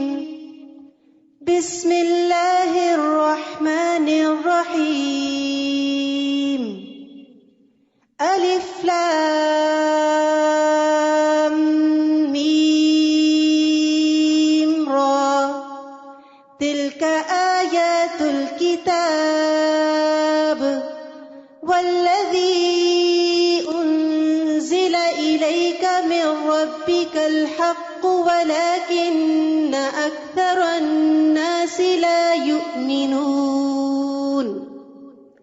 اللہ الذی رفع السماوات بغیر عمد ترونها ثم استوى على العرش وسخر الشمس والقمر كل يجري لأجل مسمى يدبر الأمر يفصل الآيات لعلكم بلقاء ربكم توقنون.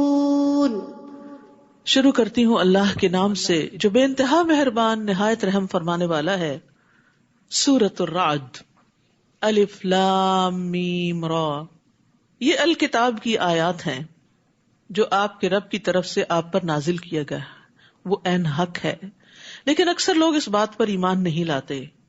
اللہ وہ ہے جس نے آسمانوں کو ایسے سہاروں کے بغیر بلند کیا جو تمہیں نظر آتے ہوں، پھر اس نے عرش پر قرار پکڑا اور سورج اور چاند کو ایک خاص قانون کا پابند بنایا.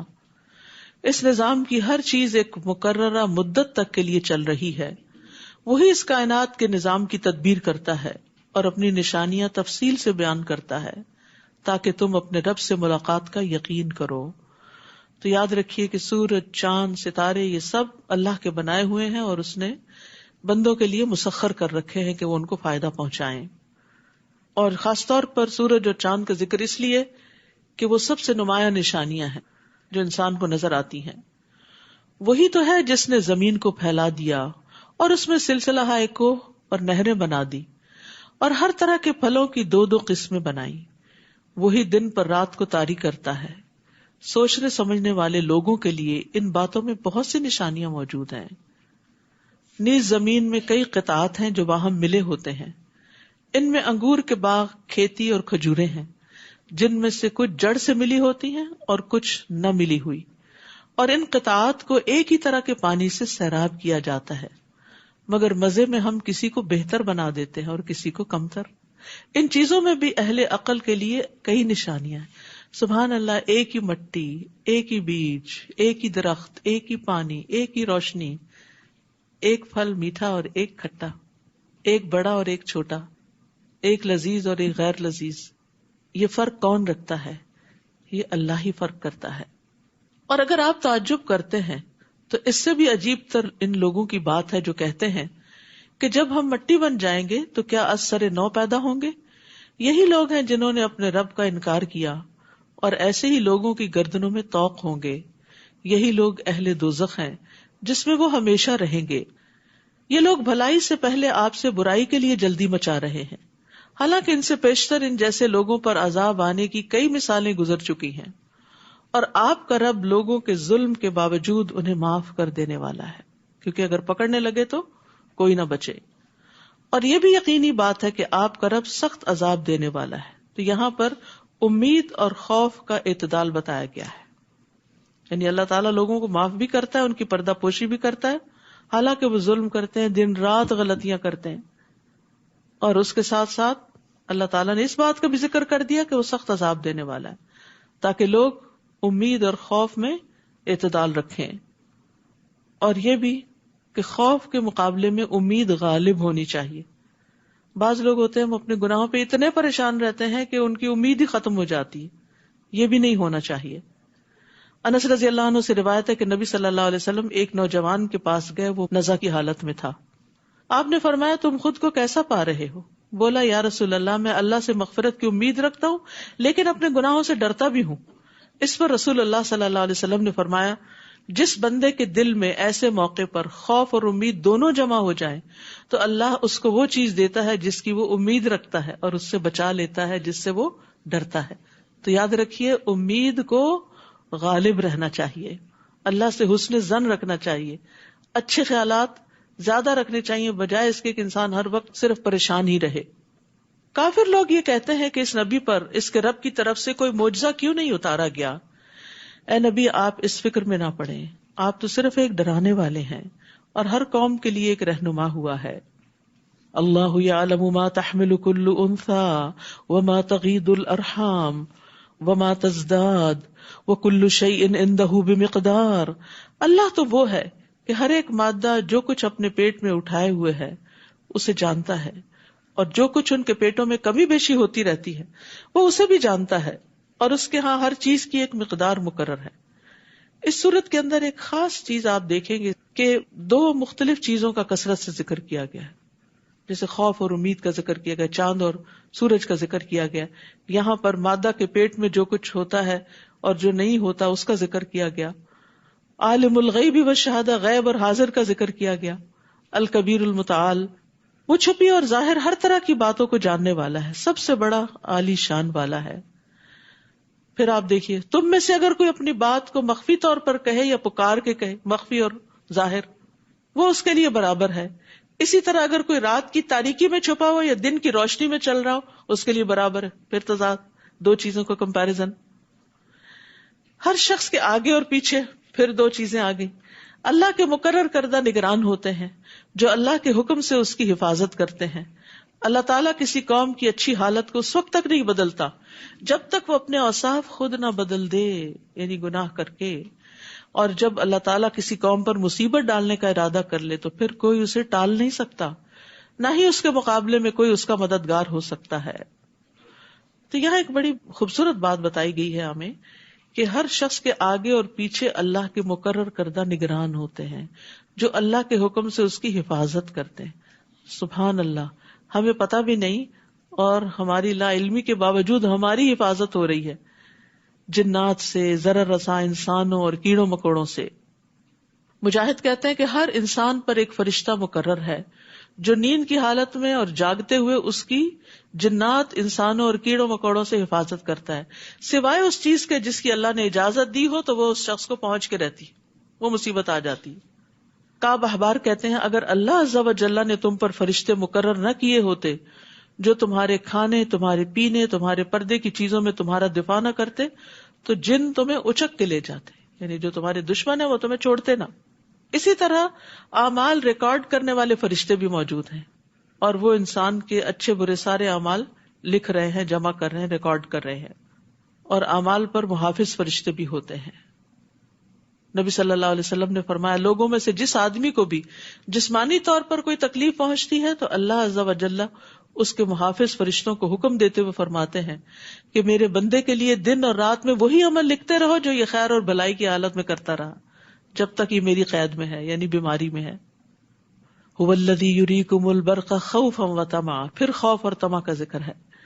وہی تو ہے جو تمہیں بجلی دکھاتا ہے جس سے تم ڈرتے بھی ہو اور امید بھی رکھتے ہو، اور وہی پانی سے بوجھل بادلوں کو اٹھاتا ہے. بادلوں کے گرجنے میں زمین والوں کے لیے امید بھی ہے اور وعید بھی ہے. جہاں انسان خوش ہوتا ہے وہاں ڈر بھی لگتا ہے کہ کہیں یہ اگر اپنی حد کراس کر گئے تو عذاب بن جائے گا. وَيُسَبِّحُ الرَّعْدُ بِحَمْدِهِ وَالْمَلَائِكَةُ مِنْ خِيفَتِهِ، اور کڑک اس کی حمد کے ساتھ اس کی پاکی بیان کرتی ہے اور فرشتے اس کے ڈر سے اس کی پاکی بیان کرتے ہیں. اور رعد ایک فرشتے کا نام بھی ہے جو بادلوں کو چلاتا ہے. تو یہاں رعد اور ملائکہ پھر دو چیزوں کا ذکر ہے. وہی گرنے والی بجلیاں بھیجتا ہے جو اس پر ہی گرتی ہیں جس پر وہ چاہتا ہے، درحالے کہ وہ اللہ کے بارے میں جھگڑا کر رہے ہوتے ہیں.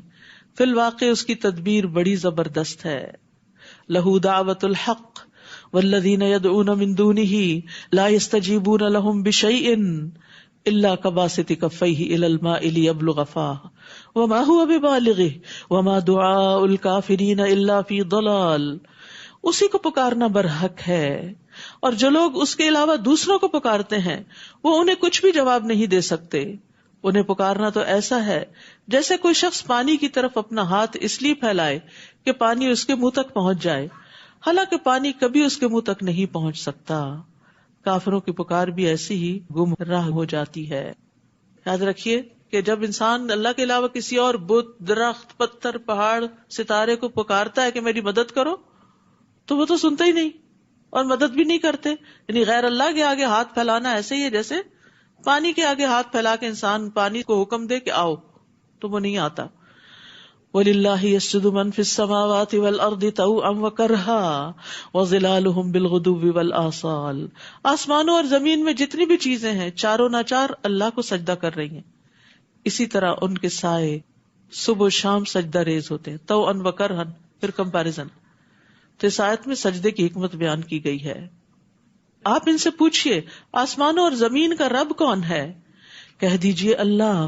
پھر کہیے کیا تم نے ایسے معبودوں کو اپنا کارساز بنا لیا ہے جو اپنے بھی نفع و نقصان کا اختیار نہیں رکھتے؟ پھر پوچھئے کیا بینا اور نابینا برابر ہو سکتے ہیں؟ پھر کمپیریزن. کیا اندھیرے اور روشنی برابر ہو سکتے ہیں؟ پھر دو چیزیں. یا جنہیں ان لوگوں نے اللہ کا شریک بنا رکھا ہے، انہوں نے بھی اللہ کی مخلوق کی طرح کوئی مخلوق پیدا کی ہے جو ان پہ مشتبہ ہو گئی ہے. اللہ ہی ہر چیز کا پیدا کرنے والا ہے اور وہ اکیلا ہے، زبردست ہے. اسی نے آسمان سے پانی برسایا جس سے وادیاں اپنی اپنی وسعت کے مطابق بہنے لگیں. پھر نالے پر پھولا ہوا جھاگ آ گیا، اور جس چیز کو وہ زیور یا کوئی اور سامان بنانے کے لیے آگ میں تپاتے ہیں اس میں بھی ایسا ہی جھاگ ہوتا ہے. اسی طرح اللہ حق اور باطل کی مثال بیان فرماتا ہے. جو جھاگ ہے وہ سوکھ کر زائل ہو جاتا ہے، اور جو چیز لوگوں کو فائدہ دیتی ہے وہ پانی زمین میں رہ جاتا ہے. اسی طرح اللہ تعالیٰ لوگوں کو سمجھانے کے لیے مثال بیان کرتا ہے. تو اللہ سبحانہ تعالیٰ نے آسمان سے پانی برسایا، یعنی وحی اتاری، اور پھر بارش سے وادیاں بہ نکلی. تو اس وحی الہی سے دلوں نے اپنی اپنی وسعت کے مطابق علم لے لیا اور پھر اس کو آگے لے چلے، وادیاں بہ نکلی. تو اللہ تعالیٰ جب آسمان سے علم شرعی اتارتا ہے تو اس کی مثال نازل شدہ پانی کی طرح ہے، کیونکہ علم سے دلوں کی زندگی ہے. جب آپ علم کی مجلس میں آتے ہیں تو دل کی حالت اور ہوتی ہے، اور جاتے ہیں تو کچھ اور ہو چکی ہوتی ہے. جس طرح پانی جسم کے لیے ضروری ہے، زندگی ہے، اسی طرح علم روح کے لیے ضروری ہے.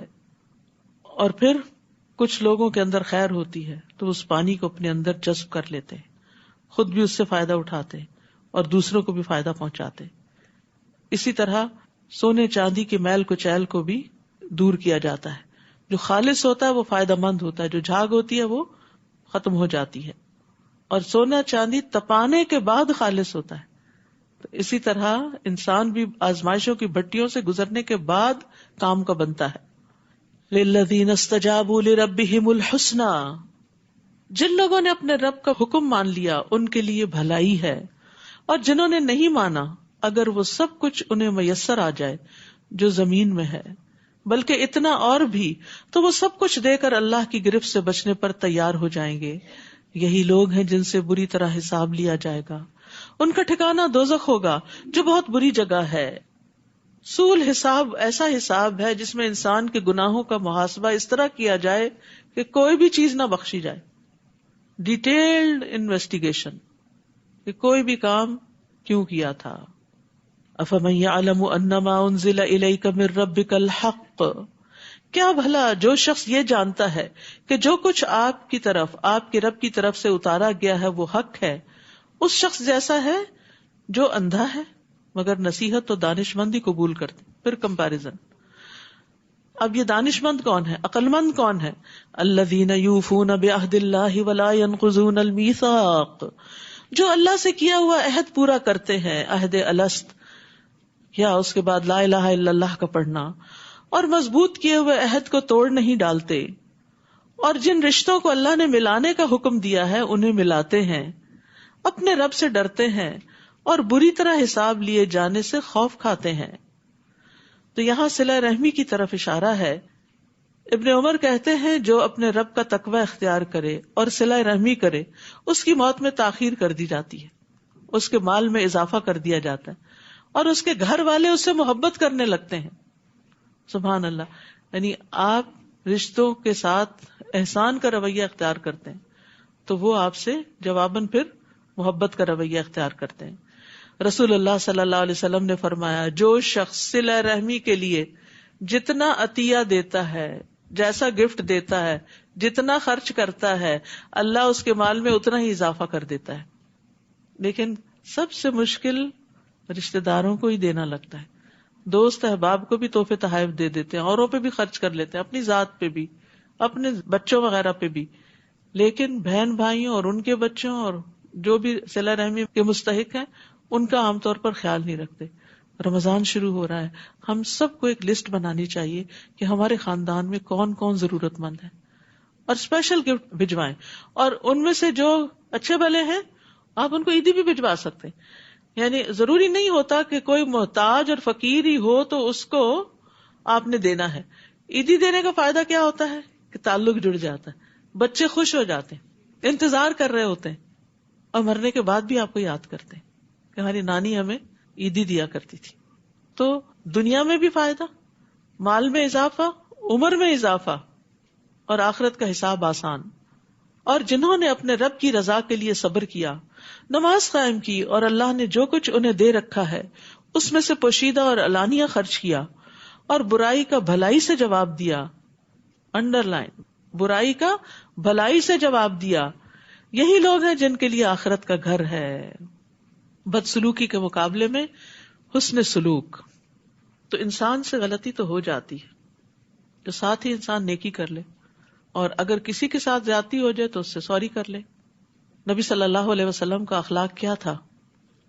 ایک بدو نے آپ کی چادر اس طرح پکڑی کہ آپ کے جسم پہ نشان پڑ گیا. اس نے کہا مجھے بھی اس مال میں سے دیجیے جو اللہ نے آپ کو دیا. آپ دیکھ کے مسکرائے اور حکم دیا کہ اس کو کچھ دیا جائے. برائی کے بدلے میں بھلائی. ایسا کرنے والے بہت زبردست سودا کر رہے ہیں. جنات عدن یدخلونہا، وہ ہمیشہ قائم رہنے والے باغوں میں داخل ہوں گے، اور ان کے ساتھ ان کے آباء و اجداد، ان کی بیویوں اور ان کی اولاد میں سے جو نیک ہوں گے وہ بھی داخل ہوں گے، اور فرشتے جنت کے ہر دروازے سے ان کے استقبال کو آئیں گے. صبح و شام ان کو سلام کریں گے آ کے، سلام علیکم بما صبرتم فنعم عقبی الدار. کہیں گے تم پر سلامتی ہو کیونکہ تم نے دنیا میں مصیبتوں پر صبر کیا.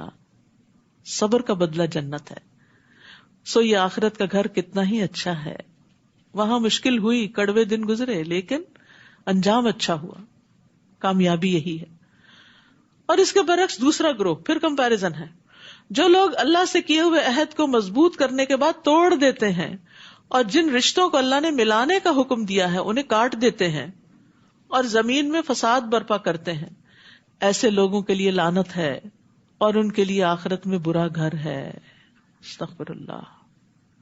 نہ اللہ کا حق دیتے ہیں نہ بندوں کا دیتے ہیں. دنیا میں بھی عذاب میں ہے اور آخرت کا عذاب بھی منتظر ہے. اللہ جس کے لیے چاہتا ہے رزق کشادہ کر دیتا ہے اور جس کے لیے چاہتا ہے کم کر دیتا ہے، اور یہ لوگ دنیا کی زندگی پر ہی ریجھ گئے ہیں، بس اسی کی فکر ہے.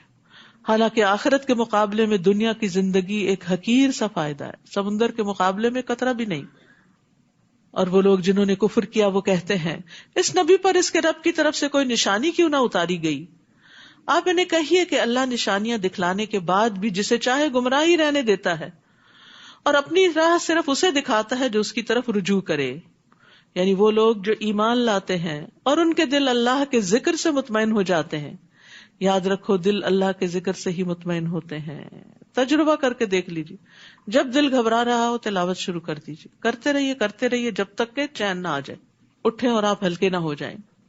تو ایمان والوں کے دل اللہ کے ذکر سے یقیناً اطمینان پاتے ہیں. ہاں اگر ایمان کی کمی ہو، اللہ سے بدگمانی ہو تو پھر اور بات ہے. تو یہاں اللہ کے ذکر پر ثابت قدمی کی طرف توجہ دلائی گئی ہے. اور اگر ذکر سے دل مطمئن نہ ہو تو اپنے ایمان کا جائزہ لینا چاہیے. جیسے قالت الاعراب آمنا قل لم تؤمنوا ولكن قولوا اسلمنا ولما يدخل الايمان في قلوبكم.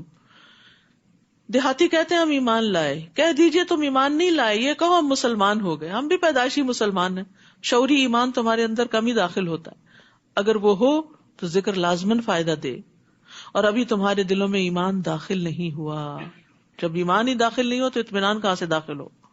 اور یاد رکھیے راحت پانے کا سب سے بڑا ذریعہ قرآن ہے، یہ ایمان کی مشل ہے، اطمینان کا راستہ ہے، اور ذکر کرنے والے اور نہ کرنے والے کی مثال زندہ اور مردہ کسی ہے۔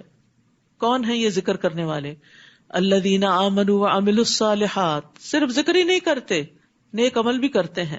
جو لوگ ایمان لائے اور انہوں نے نیک عمل کیے ان کے لیے خوشحالی بھی ہے اور عمدہ ٹھکانہ بھی۔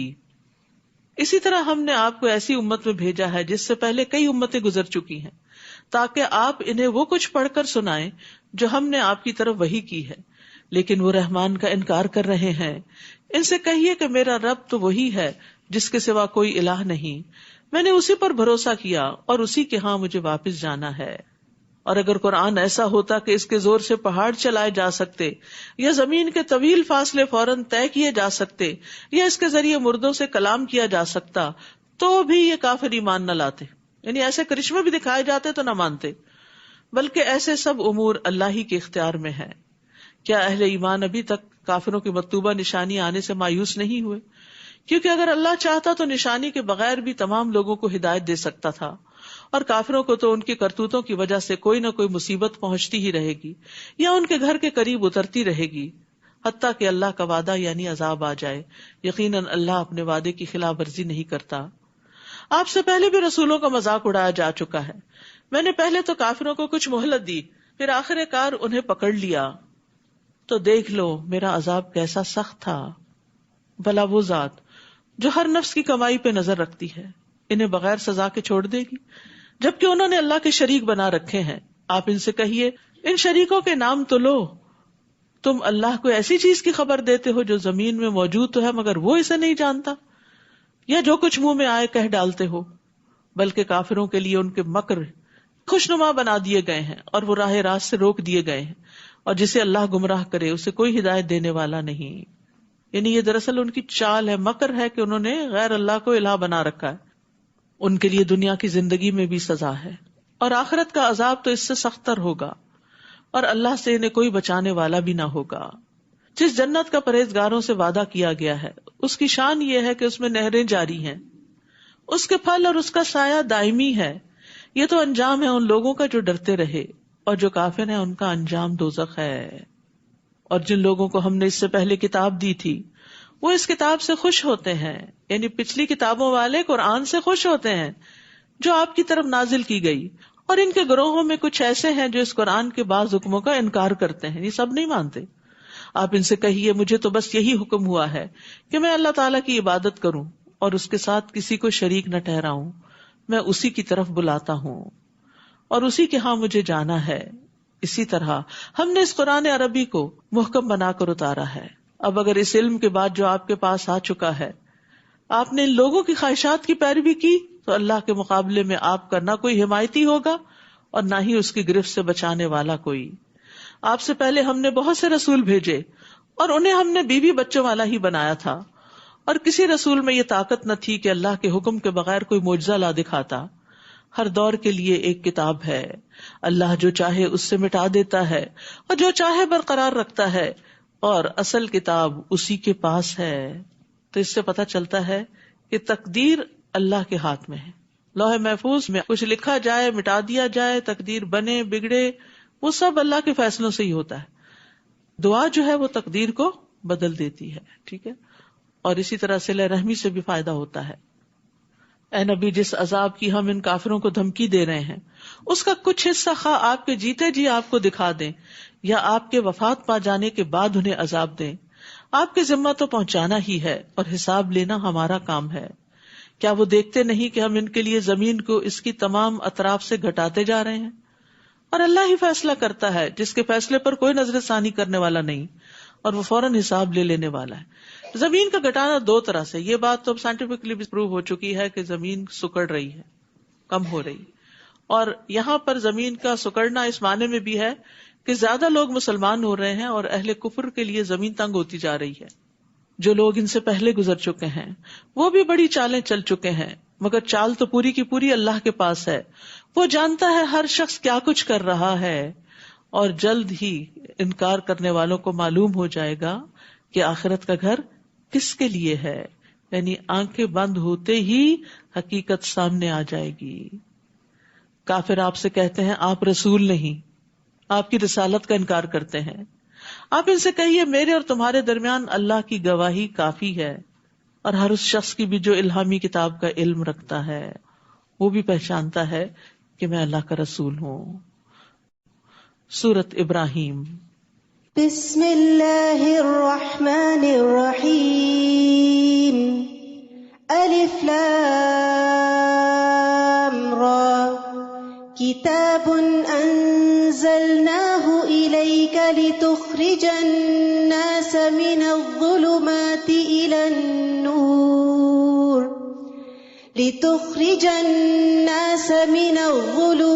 الى النور بإذن ربهم إلى صراط العزيز الحميد.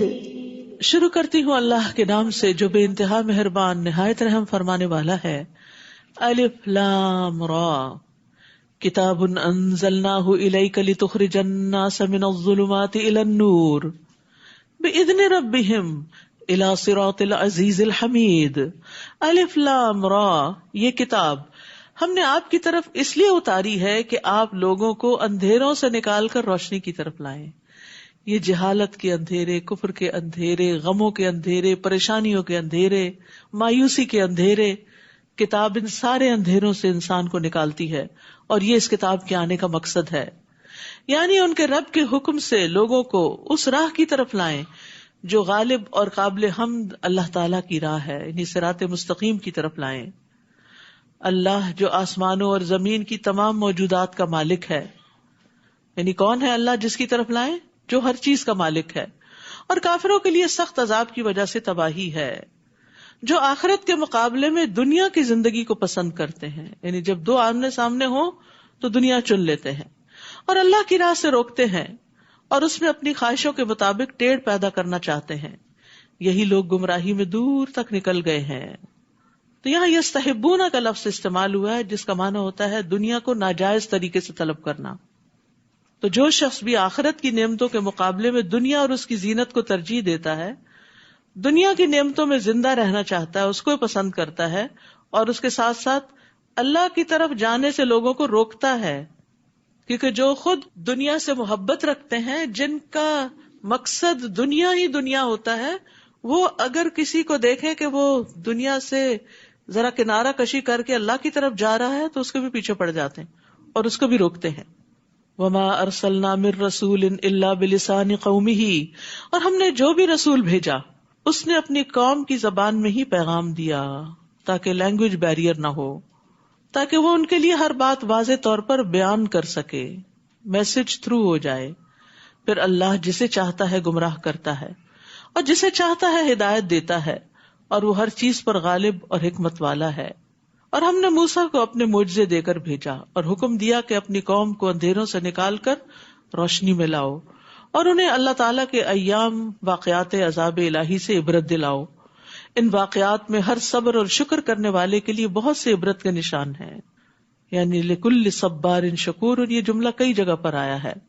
تو خوشحالی یا تکلیف، نعمتیں یا مصائب، ان باتوں کے ذریعے اللہ تعالیٰ آزماتا ہے. تو تکلیف میں صبر کریں اور نعمت پہ شکر کریں تو اللہ تعالیٰ کی طرف سے پھر توفیق حاصل ہوتی ہے نیک کام کرنے کی. اور شکر کیا ہوتا ہے؟ شکر کا لفظ ہم بہت دفعہ پڑھتے ہیں لیکن ہم صرف لفظ ہی دہرا دیتے ہیں. شکر کہتے ہیں نعمت دینے والے کی نعمت کا عاجزی، انکساری اور محبت سے اعتراف کرنا کہ اللہ نے دی ہے. یہ ابن قیم کہتے ہیں بس جو شخص نعمت کو نہیں پہچانتا کہ یہ نعمت ہے، جیسے اسلام نعمت ہے یا کوئی تکلیف بھی نعمت ہے، بلیسنگ ان ڈسگائز، وہ اس سے جاہل ہے تو وہ اس کا شکر بھی ادا نہیں کرتا.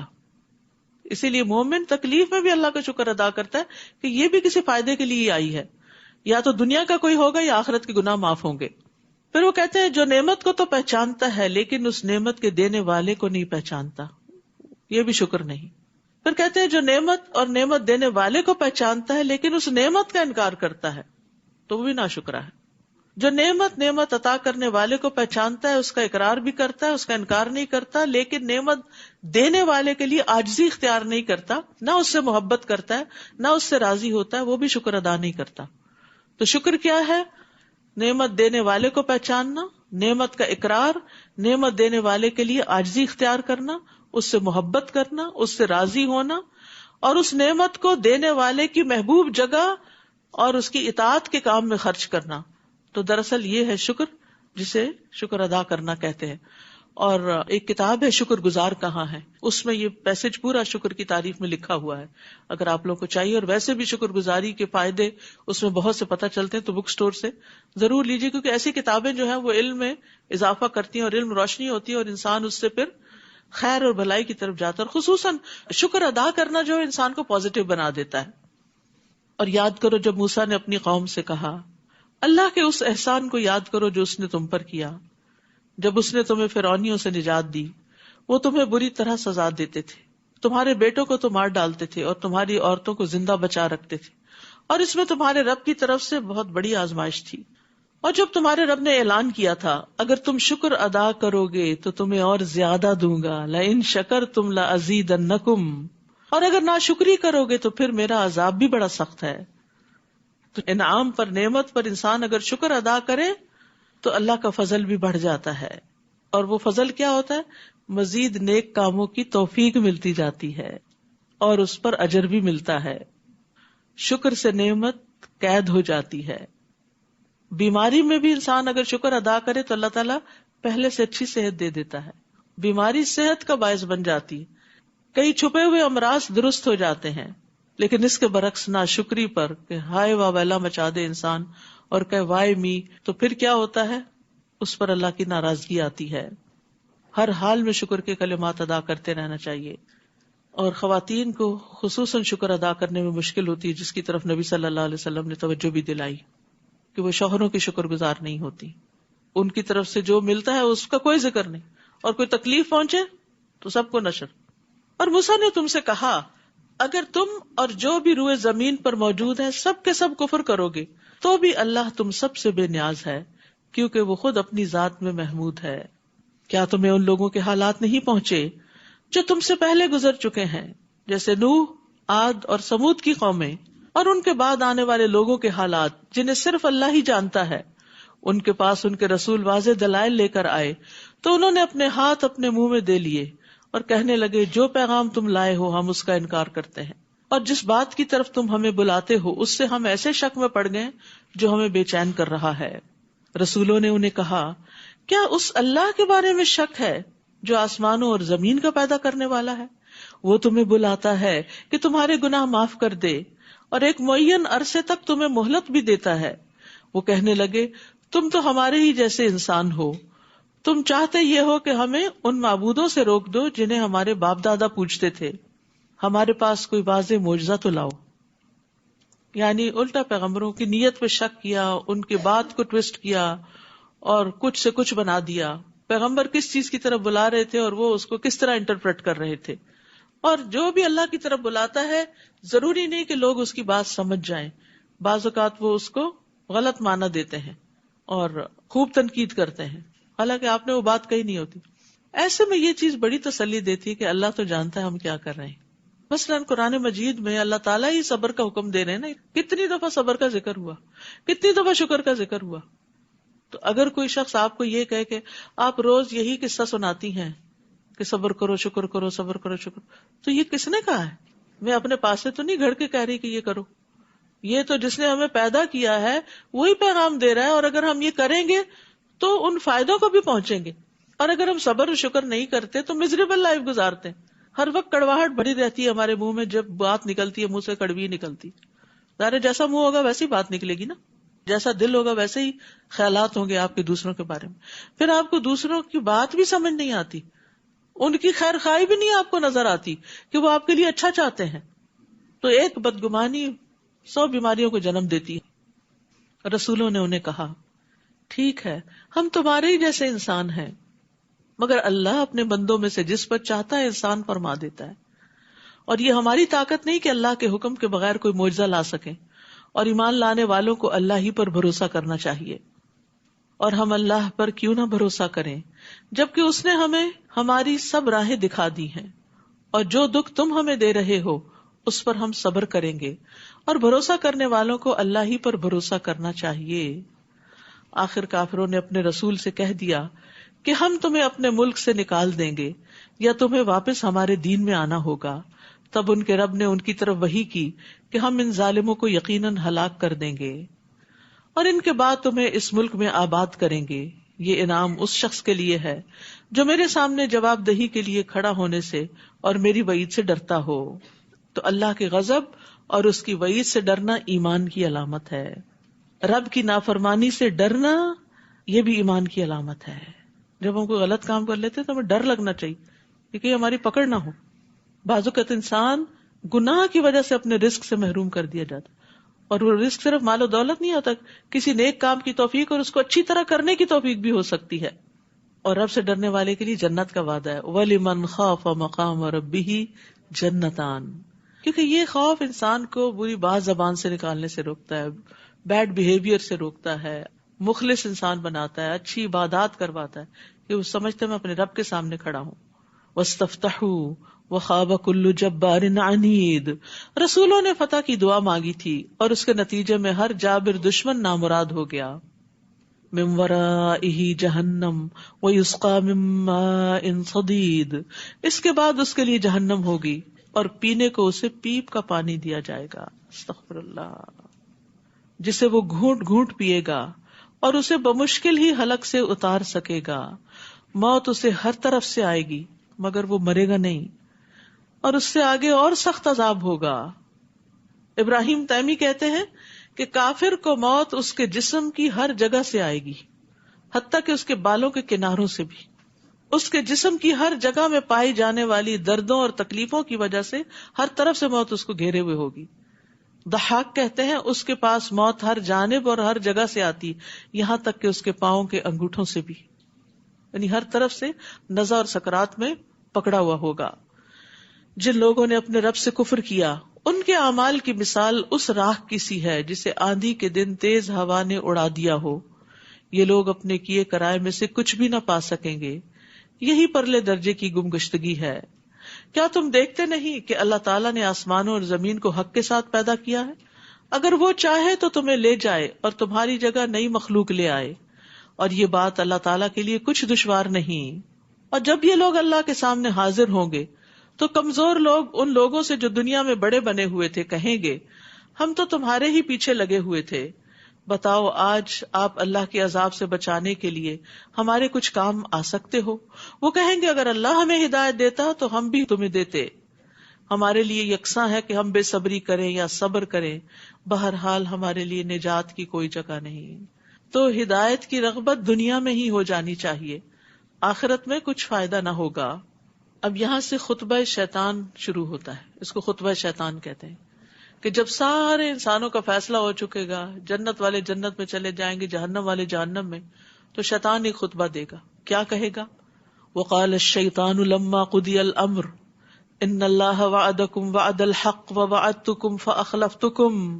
اور جب تمام امور کا فیصلہ چکا دیا جائے گا تو شیطان کہے گا اللہ نے تم سے جو وعدہ کیا تھا وہ سچا تھا، اور میں نے بھی تم سے ایک وعدہ کیا تھا جس کی میں نے تم سے خلاف ورزی کی، اور میرا تم پر کچھ زور نہ تھا، بجز اس کے کہ میں نے تمہیں اپنی طرف بلایا تو تم نے میری بات مان لی. لہٰذا آج مجھے ملامت نہ کرو بلکہ اپنے آپ ہی کو کرو.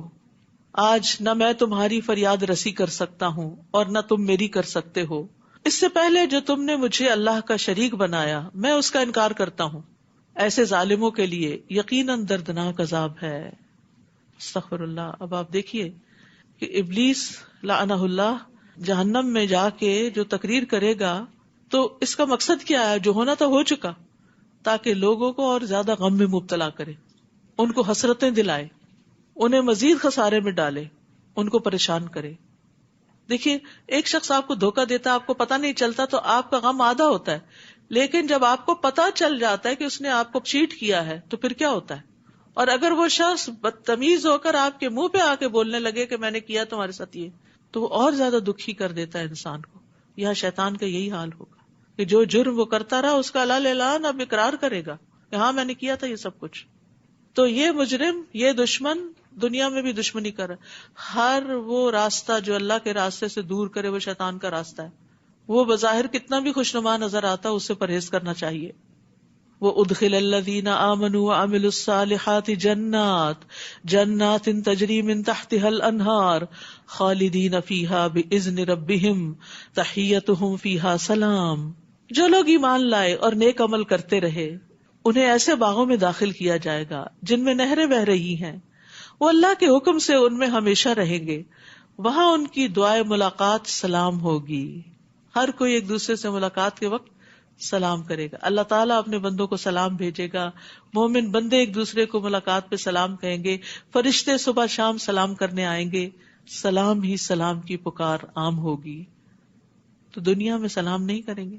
آج ہماری نسلیں سلام بھولتی چلی جا رہی ہے. یو ہائے ادھر ادھر کی. اور اس میں وہ بھی فخر کرتے ہیں اور ہم بھی خوش ہوتے ہیں ان پر، اور ان کو سمجھاتے نہیں کہ کتنا بڑا فرق ہے. یہ کس راہ پہ چل پڑے. شیطان نے یہ کلمات ان کے لیے خوبصورت بنا دی ہیں جن کا کوئی مطلب ہی نہیں. تو اس لیے جو ہماری اقدار ہیں، ٹریڈیشنز ہیں، سنتیں ہیں، ان کو بھی کانشیسلی اپنانا چاہیے. کسی کام کے شروع میں بسم اللہ کہنا، الحمدللہ کہنا، اللہ کا ذکر بلند آواز سے کرنا، کیونکہ وہ احساس کمتری کا شکار ہے نا.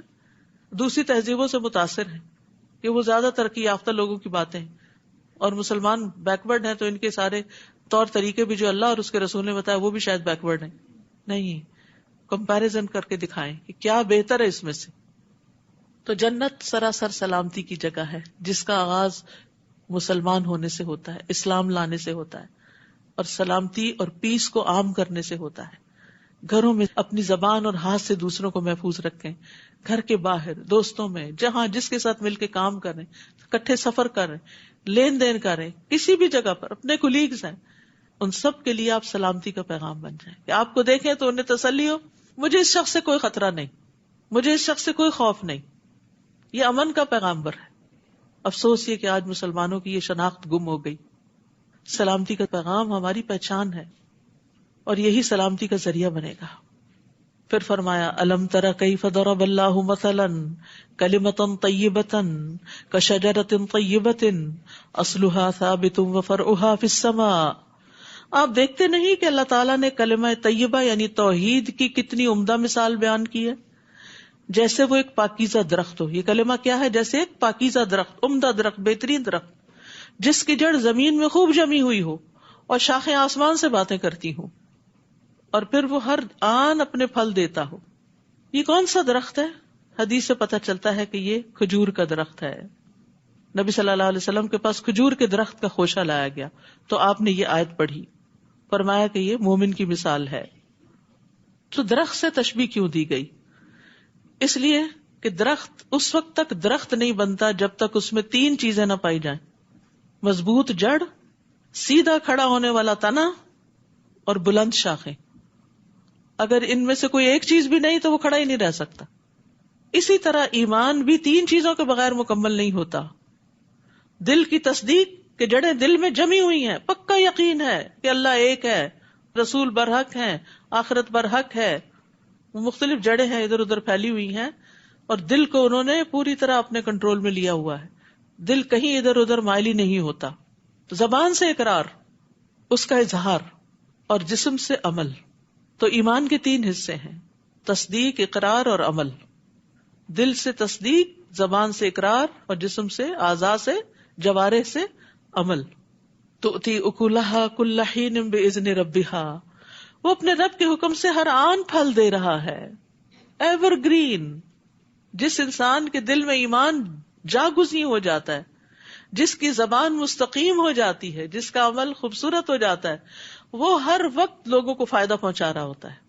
ہر وقت آپ اس سے ملاقات کریں، آپ اس سے بات کریں، آپ اس سے کوئی سوال کریں، آپ اس سے کسی طرح کی کوئی مدد چاہیں تو وہ آپ کو لیٹ ڈاؤن نہیں کرے گا.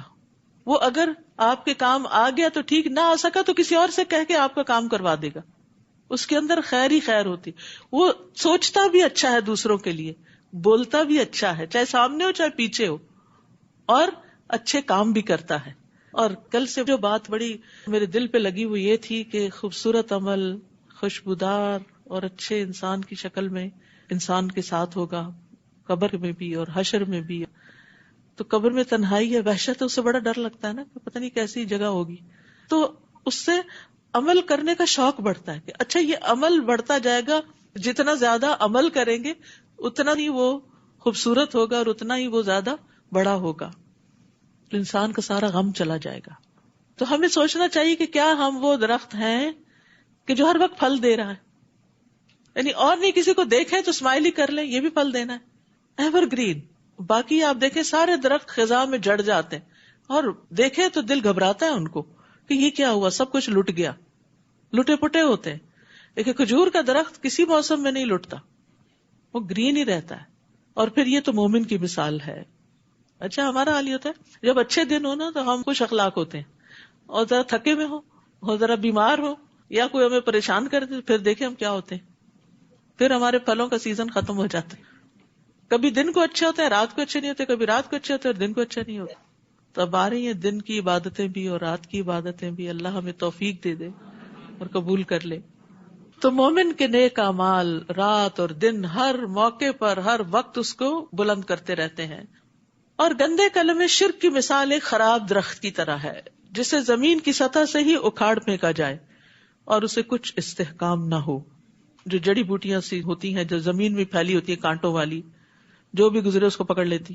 جو لوگ ایمان لائے اللہ انہیں اس قول ثابت کلمہ طیبہ سے دنیا کی زندگی میں بھی ثابت قدم رکھتا ہے. دنیا میں ان کو استقامت نصیب ہوتی ہے، اچھے کام کرتے رہتے ہیں اور آخرت میں بھی رکھے گا. اور جو ظالم ہے اللہ انہیں بھٹکا دیتا ہے اور اللہ وہی کرتا ہے جو چاہتا ہے.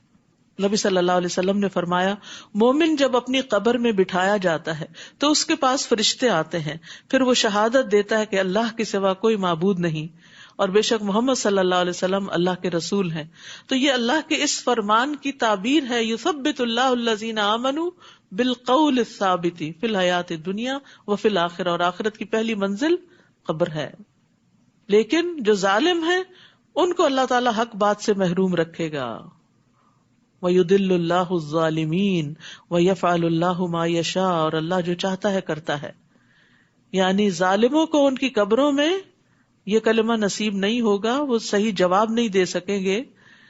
حدیث میں آتا ہے، طویل حدیث کا حصہ ہے، وہ آپ نے موت کا ذکر کیا اور فرمایا کافر کی روح اس کے جسم میں لوٹائی جاتی ہے، دو فرشتے اس کے پاس آتے ہیں، اسے اٹھا بٹھاتے ہیں، اس سے پوچھتے ہیں تیرا رب کون ہے؟ وہ کہتا ہاں لا ادری، مجھے نہیں پتا. پھر اس سے پوچھتے ہیں وہ کون ہے جو تمہیں مبعوث کیا گیا؟ وہ کہتا ہاں مجھے نہیں پتا. تو منادی کرنے والا آسمان سے ندا دیتا ہے، پھر دین کے بارے میں پوچھتے تو یہی جواب دیتا ہے. تو وہ آسمان سے ندا دیتا ہے کہ اس نے جھوٹ کہا، اس کے لیے آگ کا بستر بچھا دو، اسے آگ کا لباس پہنا دو اور دوزخ کی طرف دروازہ کھول دو. پھر فرمایا جہنم کی طرف سے اسے تپش اور سخت گرم ہوا آنے لگتی ہے، قبر کو تنگ کر دیا جاتا ہے یہاں تک کہ پسلیاں ایک دوسرے کے اندر گھس جاتی ہیں. پھر اس پر اندھا گنگا فرشتہ مقرر کر دیا جاتا ہے جس کے پاس لوہے کا ایسا بھاری گرز ہوتا ہے کہ اسے پہاڑ پہ مارا جائے تو پہاڑ مٹی مٹی ہو جائے. پھر وہ اس کے ساتھ ایسی چوٹ مارتا ہے جس کی آواز جنوں اور انسانوں کے علاوہ مشرق و مغرب کے درمیان کی ساری مخلوق سنتی. پھر وہ مٹی مٹی ہو جاتا ہے، ریزہ ریزہ ہو جاتا ہے. آپ نے فرمایا پھر روح لوٹائی جاتی ہے، پھر یہ پروسیس شروع ہوتا ہے. اللہ تعالیٰ ہم سب کو اس سے محفوظ رکھے. اور منافق کے ساتھ بھی یہی ہوتا ہے. کیا آپ نے ان لوگوں کی حالت پر غور نہیں کیا جنہوں نے اللہ کی نعمت یعنی ایمان کو کفر سے بدل ڈالا اور اپنی قوم کو ہلاکت کے گھر جا اتارا جو جہنم ہے جس میں وہ داخل ہوں گے اور وہ بہت بری قیام گاہ ہے. ان لوگوں نے اللہ کے کئی ہمسر بنا ڈالے تاکہ لوگوں کو اس کی راہ سے بھٹکا دیں. آپ ان سے کہیے مزے اڑا لو، آخر تمہیں دوزخ کی طرف ہی لوٹنا ہے. قل لعبادی الذین آمنوا یقیموا الصلاة وینفقوا مما رزقناہم سرا وعلانیہ من قبل ان یأتی یوم لا بیع فیہ ولا خلال. اے نبی میرے ان بندوں کو جو ایمان لائے ہیں کہہ دیجئے کہ وہ نماز قائم کریں اور جو کچھ ہم نے انہیں دے رکھا ہے اس میں سے پوشیدہ اور اعلانیہ خرچ کیا کریں قبل اس کے کہ وہ دن آ جائے جس میں نہ خرید و فروخت ہوگی اور نہ دوستی کام آئے گی. تو آپ دیکھ رہے ہیں کہ کم و بیش روزانہ صدقے کی بات ہوتی ہے. کل کسی نے مجھ سے پوچھا کہ ہر روز تو کوئی لینے والا نہیں ہوتا تو کیا کریں. تو اس میں یہ ہے کہ آپ اپنے گھر میں ہی صدقہ باکس بنا لیں اور ہر روز اس میں ڈالتے جائیں. ہفتے کے ہفتے، رات کو، دن کو، جب کبھی مسجد جائیں ساتھ لے جائیں. اور اس میں آپ دیکھیے جس بھی چیز پہ آپ خرچ کرتے ہیں وہ صدقہ ہی کہلاتا ہے. کوئی صدقہ جاریہ ہوتا ہے جو تعلیم وغیرہ پہ خرچ کیا جاتا ہے، اور کوئی فقراء اور مساکین کو کھلانے اور ان کی ضروریات پوری کرنے کے کام آتا ہے. تو ہمیں اللہ کے راستے میں دے دینا چاہیے اور ہمیں ملے گا اجر ہماری نیت کے مطابق. حضرت عائشہ اور حضرت اسماء دونوں کا طریقہ مختلف تھا. ایک ان میں سے وہ تھی جن کے پاس جو آتا بس فوراً نکال دیتی، اور دوسری جمع کرتی رہتی. جب کوئی ایک سرٹن اماؤنٹ جمع ہو جاتی کچھ قابل ذکر تو پھر اکٹھا دیتی. کل عبادی، اللہ کہتے ہیں میرے بندوں سے کہیے. تو کیا ہم اللہ کے بندے نہیں بنیں گے کہ اللہ میں تیری بندی ہوں؟ اگر اللہ کی بندی ہے تو پھر اللہ نے جو کہا ہے وہ کرے. نمبر 1 اقامت صلاۃ، اور نمبر 2 جو ہم نے رزق دیا ہے اس میں سے چھپا کے بھی خرچ کرے اور کبھی دکھا کے بھی. جیسے گھر میں بچوں کو سمجھانا ہے، بتانا ہے، تو ان کے سامنے خود بھی ڈبے میں ڈالیں اور ان سے بھی ڈلوائیں. خاص طور پر کیش وغیرہ اب تو مشکل ہی ہوگی نا، ہر چیز کارڈز پہ چل رہی، چینج ہوتا ہی نہیں، رکھنا ہی نہیں چاہتے کیونکہ بیگ بھاری ہو جاتا ہے. تو اب وہ پہلے جو گھروں میں پورے باکسز بھر جاتے تھے کوائنز سے، اب وہ سلسلہ بھی نہ ہونے کے برابر ہو گیا. لیکن کچھ بھی کرے انسان اپنے ہاتھ سے اپنے آگے کے لیے دے تاکہ اگلی منزلیں آسان ہوں.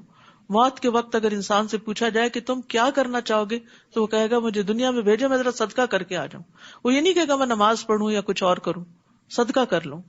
اللہ وہ ہے جس نے آسمانوں اور زمین کو پیدا کیا اور آسمان سے پانی برسایا اور اس پانی سے تمہارے کھانے کو پھل پیدا کیے، نیز تمہارے لیے کشتی کو مسخر کیا کہ اس کے حکم سے سمندر میں رواں ہو، اور دریاؤں کو بھی تمہارے لیے مسخر کر دیا، اور تمہاری خاطر سورج اور چاند کو کام پہ لگا دیا جو لگاتار چل رہے ہیں، رکتے ہی نہیں، تھکتے ہی نہیں، اور رات اور دن کو بھی تمہاری خاطر کام پہ لگا دیا. سبحان اللہ، خود بخود رات آ جاتی ہے، ہمیں لانی نہیں پڑتی، کرٹن نیچے کرنے پڑتے ہیں لیکن رات خود ہی آ جاتی. اگر رات بھی لانی پڑتی سونے کے لیے تو پتہ نہیں کب لاتے اور کب اسے پھر چھوڑتے بھی ہاتھ سے. یہ تو شکر اللہ نے اپنے ہاتھ میں رکھا. اور جو کچھ بھی تم نے اللہ سے مانگا اس نے وہ تمہیں دیا، اور اگر اللہ کی نعمتیں گننا چاہو تو اس کا کبھی حساب نہ رکھ سکو گے، گن ہی نہیں سکتے، کیونکہ بہت سی تو ہمیں معلوم ہی نہیں. انسان تو ہے ہی بے انصاف اور ناشکرا. اور یاد کرو جب ابراہیم نے دعا کی تھی، اے میرے رب اس شہر مکہ کو پرامن بنا دے اور مجھے بھی اور میری اولاد کو بھی اس بات سے بچائے رکھنا کہ ہم بتوں کی پوجا کریں. توحید پر اس شہر کی بنیاد رکھی جا رہی ہے اور ڈر ہے شرک کا. ہمیں کبھی شرک سے ڈر ہی نہیں لگا اور بچوں کے لیے بھی نہیں لگتا. اے میرے رب ان معبودوں نے تو بہت سے لوگوں کو گمراہ کر دیا. وہ پچھلا ان کو یاد تھا نا جو ان کے والد اور ان کی پوری قوم کر رہی تھی. لہٰذا جس نے میری پیروی کی وہ یقیناً میرا ہے. باپ سے رشتہ ختم ہو چکا ہے، وہ نسبی رشتہ تھا. اب میرا کون ہے جو میرے دین پر ہوگا. اور جس نے میری نافرمانی کی سو تو معاف کرنے والا، رحم کرنے والا ہے. انبیاء کا اخلاق کیا ہے کہ وہ نافرمانوں کے لیے بھی دعا کرتے ہیں. جیسے حضرت ابو ہریرہ نے کہا کہ اے اللہ کے رسول، دوس نے نافرمانی کی ہے تو پھر آپ نے ان کے لیے دعا کی تھی، اللہم اہد دوسا وأت بہم ربنا انی اسکنت من ذریتی بواد غیر ذی زرع عند بیتک المحرم. اے میرے رب میں نے اپنی اولاد کے ایک حصے کو تیرے قابل احترام گھر کے پاس ایسے میدان میں لا بسایا جہاں کوئی کھیتی نہیں.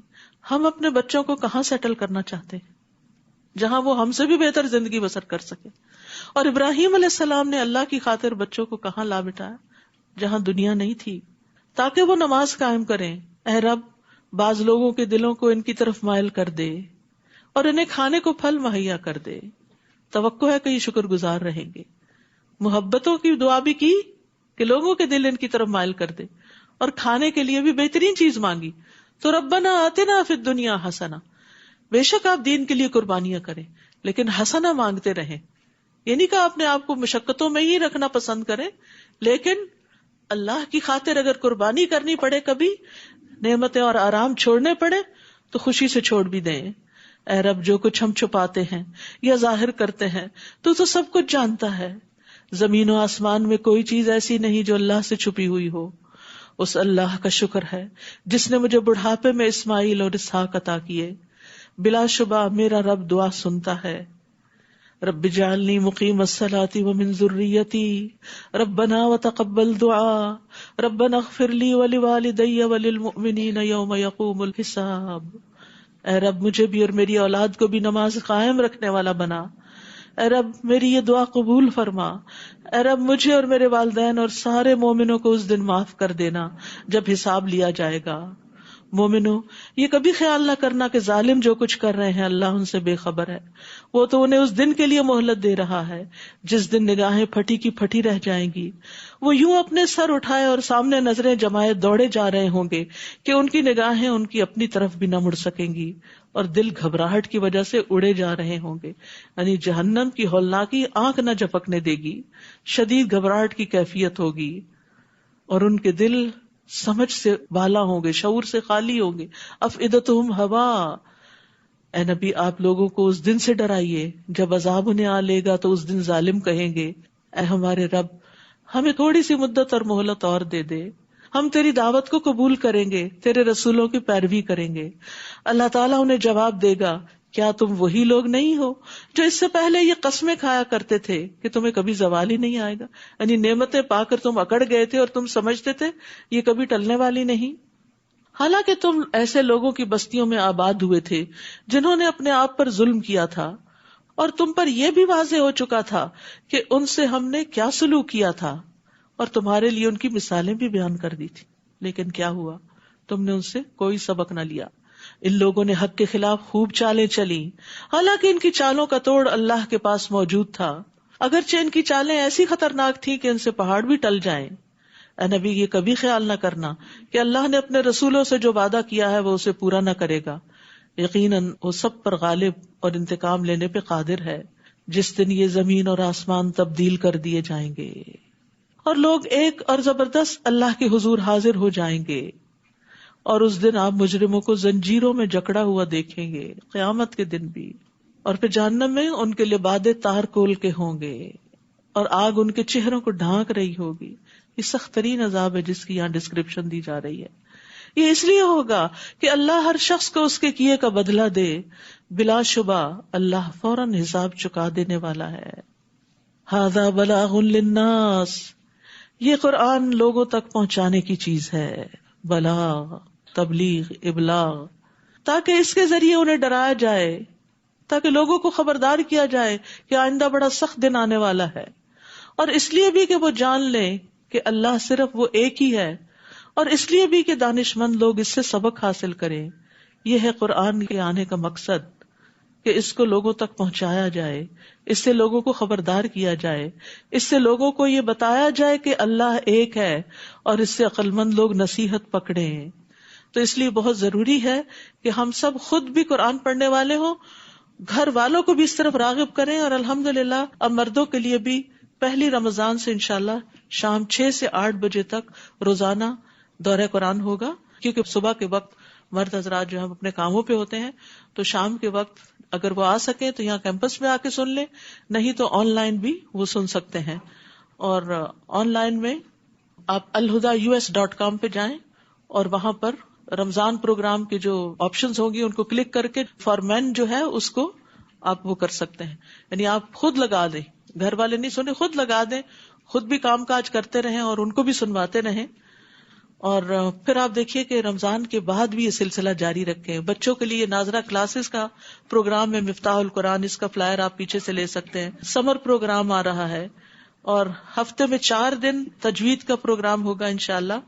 تجوید، تفسیر اور اسلامک آرٹ یہ سمر پروگرام ہے. تو ڈفرینٹ پروگرامز کے فلائرز پیچھے موجود ہیں، لے جائیے خود کے لیے بھی اور دوسروں کو بھی بتائیے کہ جو قرآن آپ نے سنا ہے اگر آپ خود نہیں سنا سکتے تو دوسروں کو راہ دکھا دیجیے تاکہ وہ بھی سن لیں. سورۃ الحجر، بسم اللہ الرحمن الرحیم، الف لام را تلک آیات الکتاب وقرآن مبین. الف لام را، یہ اللہ کی کتاب اور اس قرآن کی آیات ہیں جو اپنے احکام واضح طور پر بیان کرنے والا ہے. اللہ ہمیں اس پر عمل کرنے والا بنا دے اور اسے دور دور تک پہنچانے والا بنا دے. وآخر دعوانا ان الحمد للہ رب العالمین.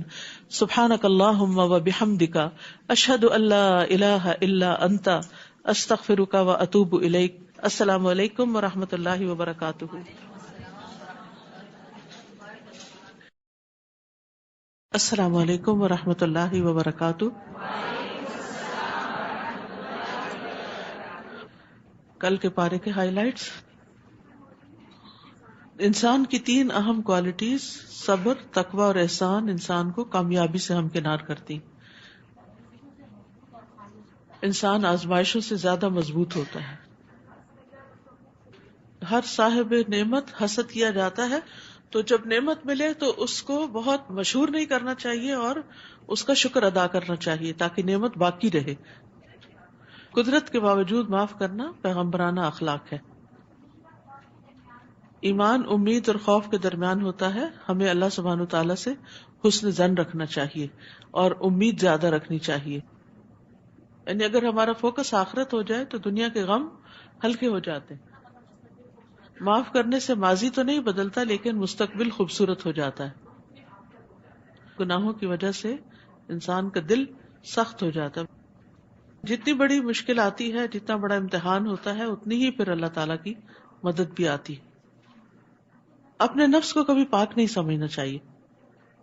دعا تقدیر کو بدل دیتی ہے. صبر جمیل وہ ہوتا ہے جس میں شکوہ اور شکایت نہیں ہوتی. اخلاص کی وجہ سے انسان شیطان کی چالوں سے بچ جاتا ہے، اس کے قابو میں نہیں آتا. مخلصین پہ وہ قابو نہیں پا سکتا. برائی کا جواب اچھائی سے دیں. اللہ کو پہچاننے والوں کے لیے لوگوں کی باتیں سننا، تنقید سننا آسان ہو جاتا ہے.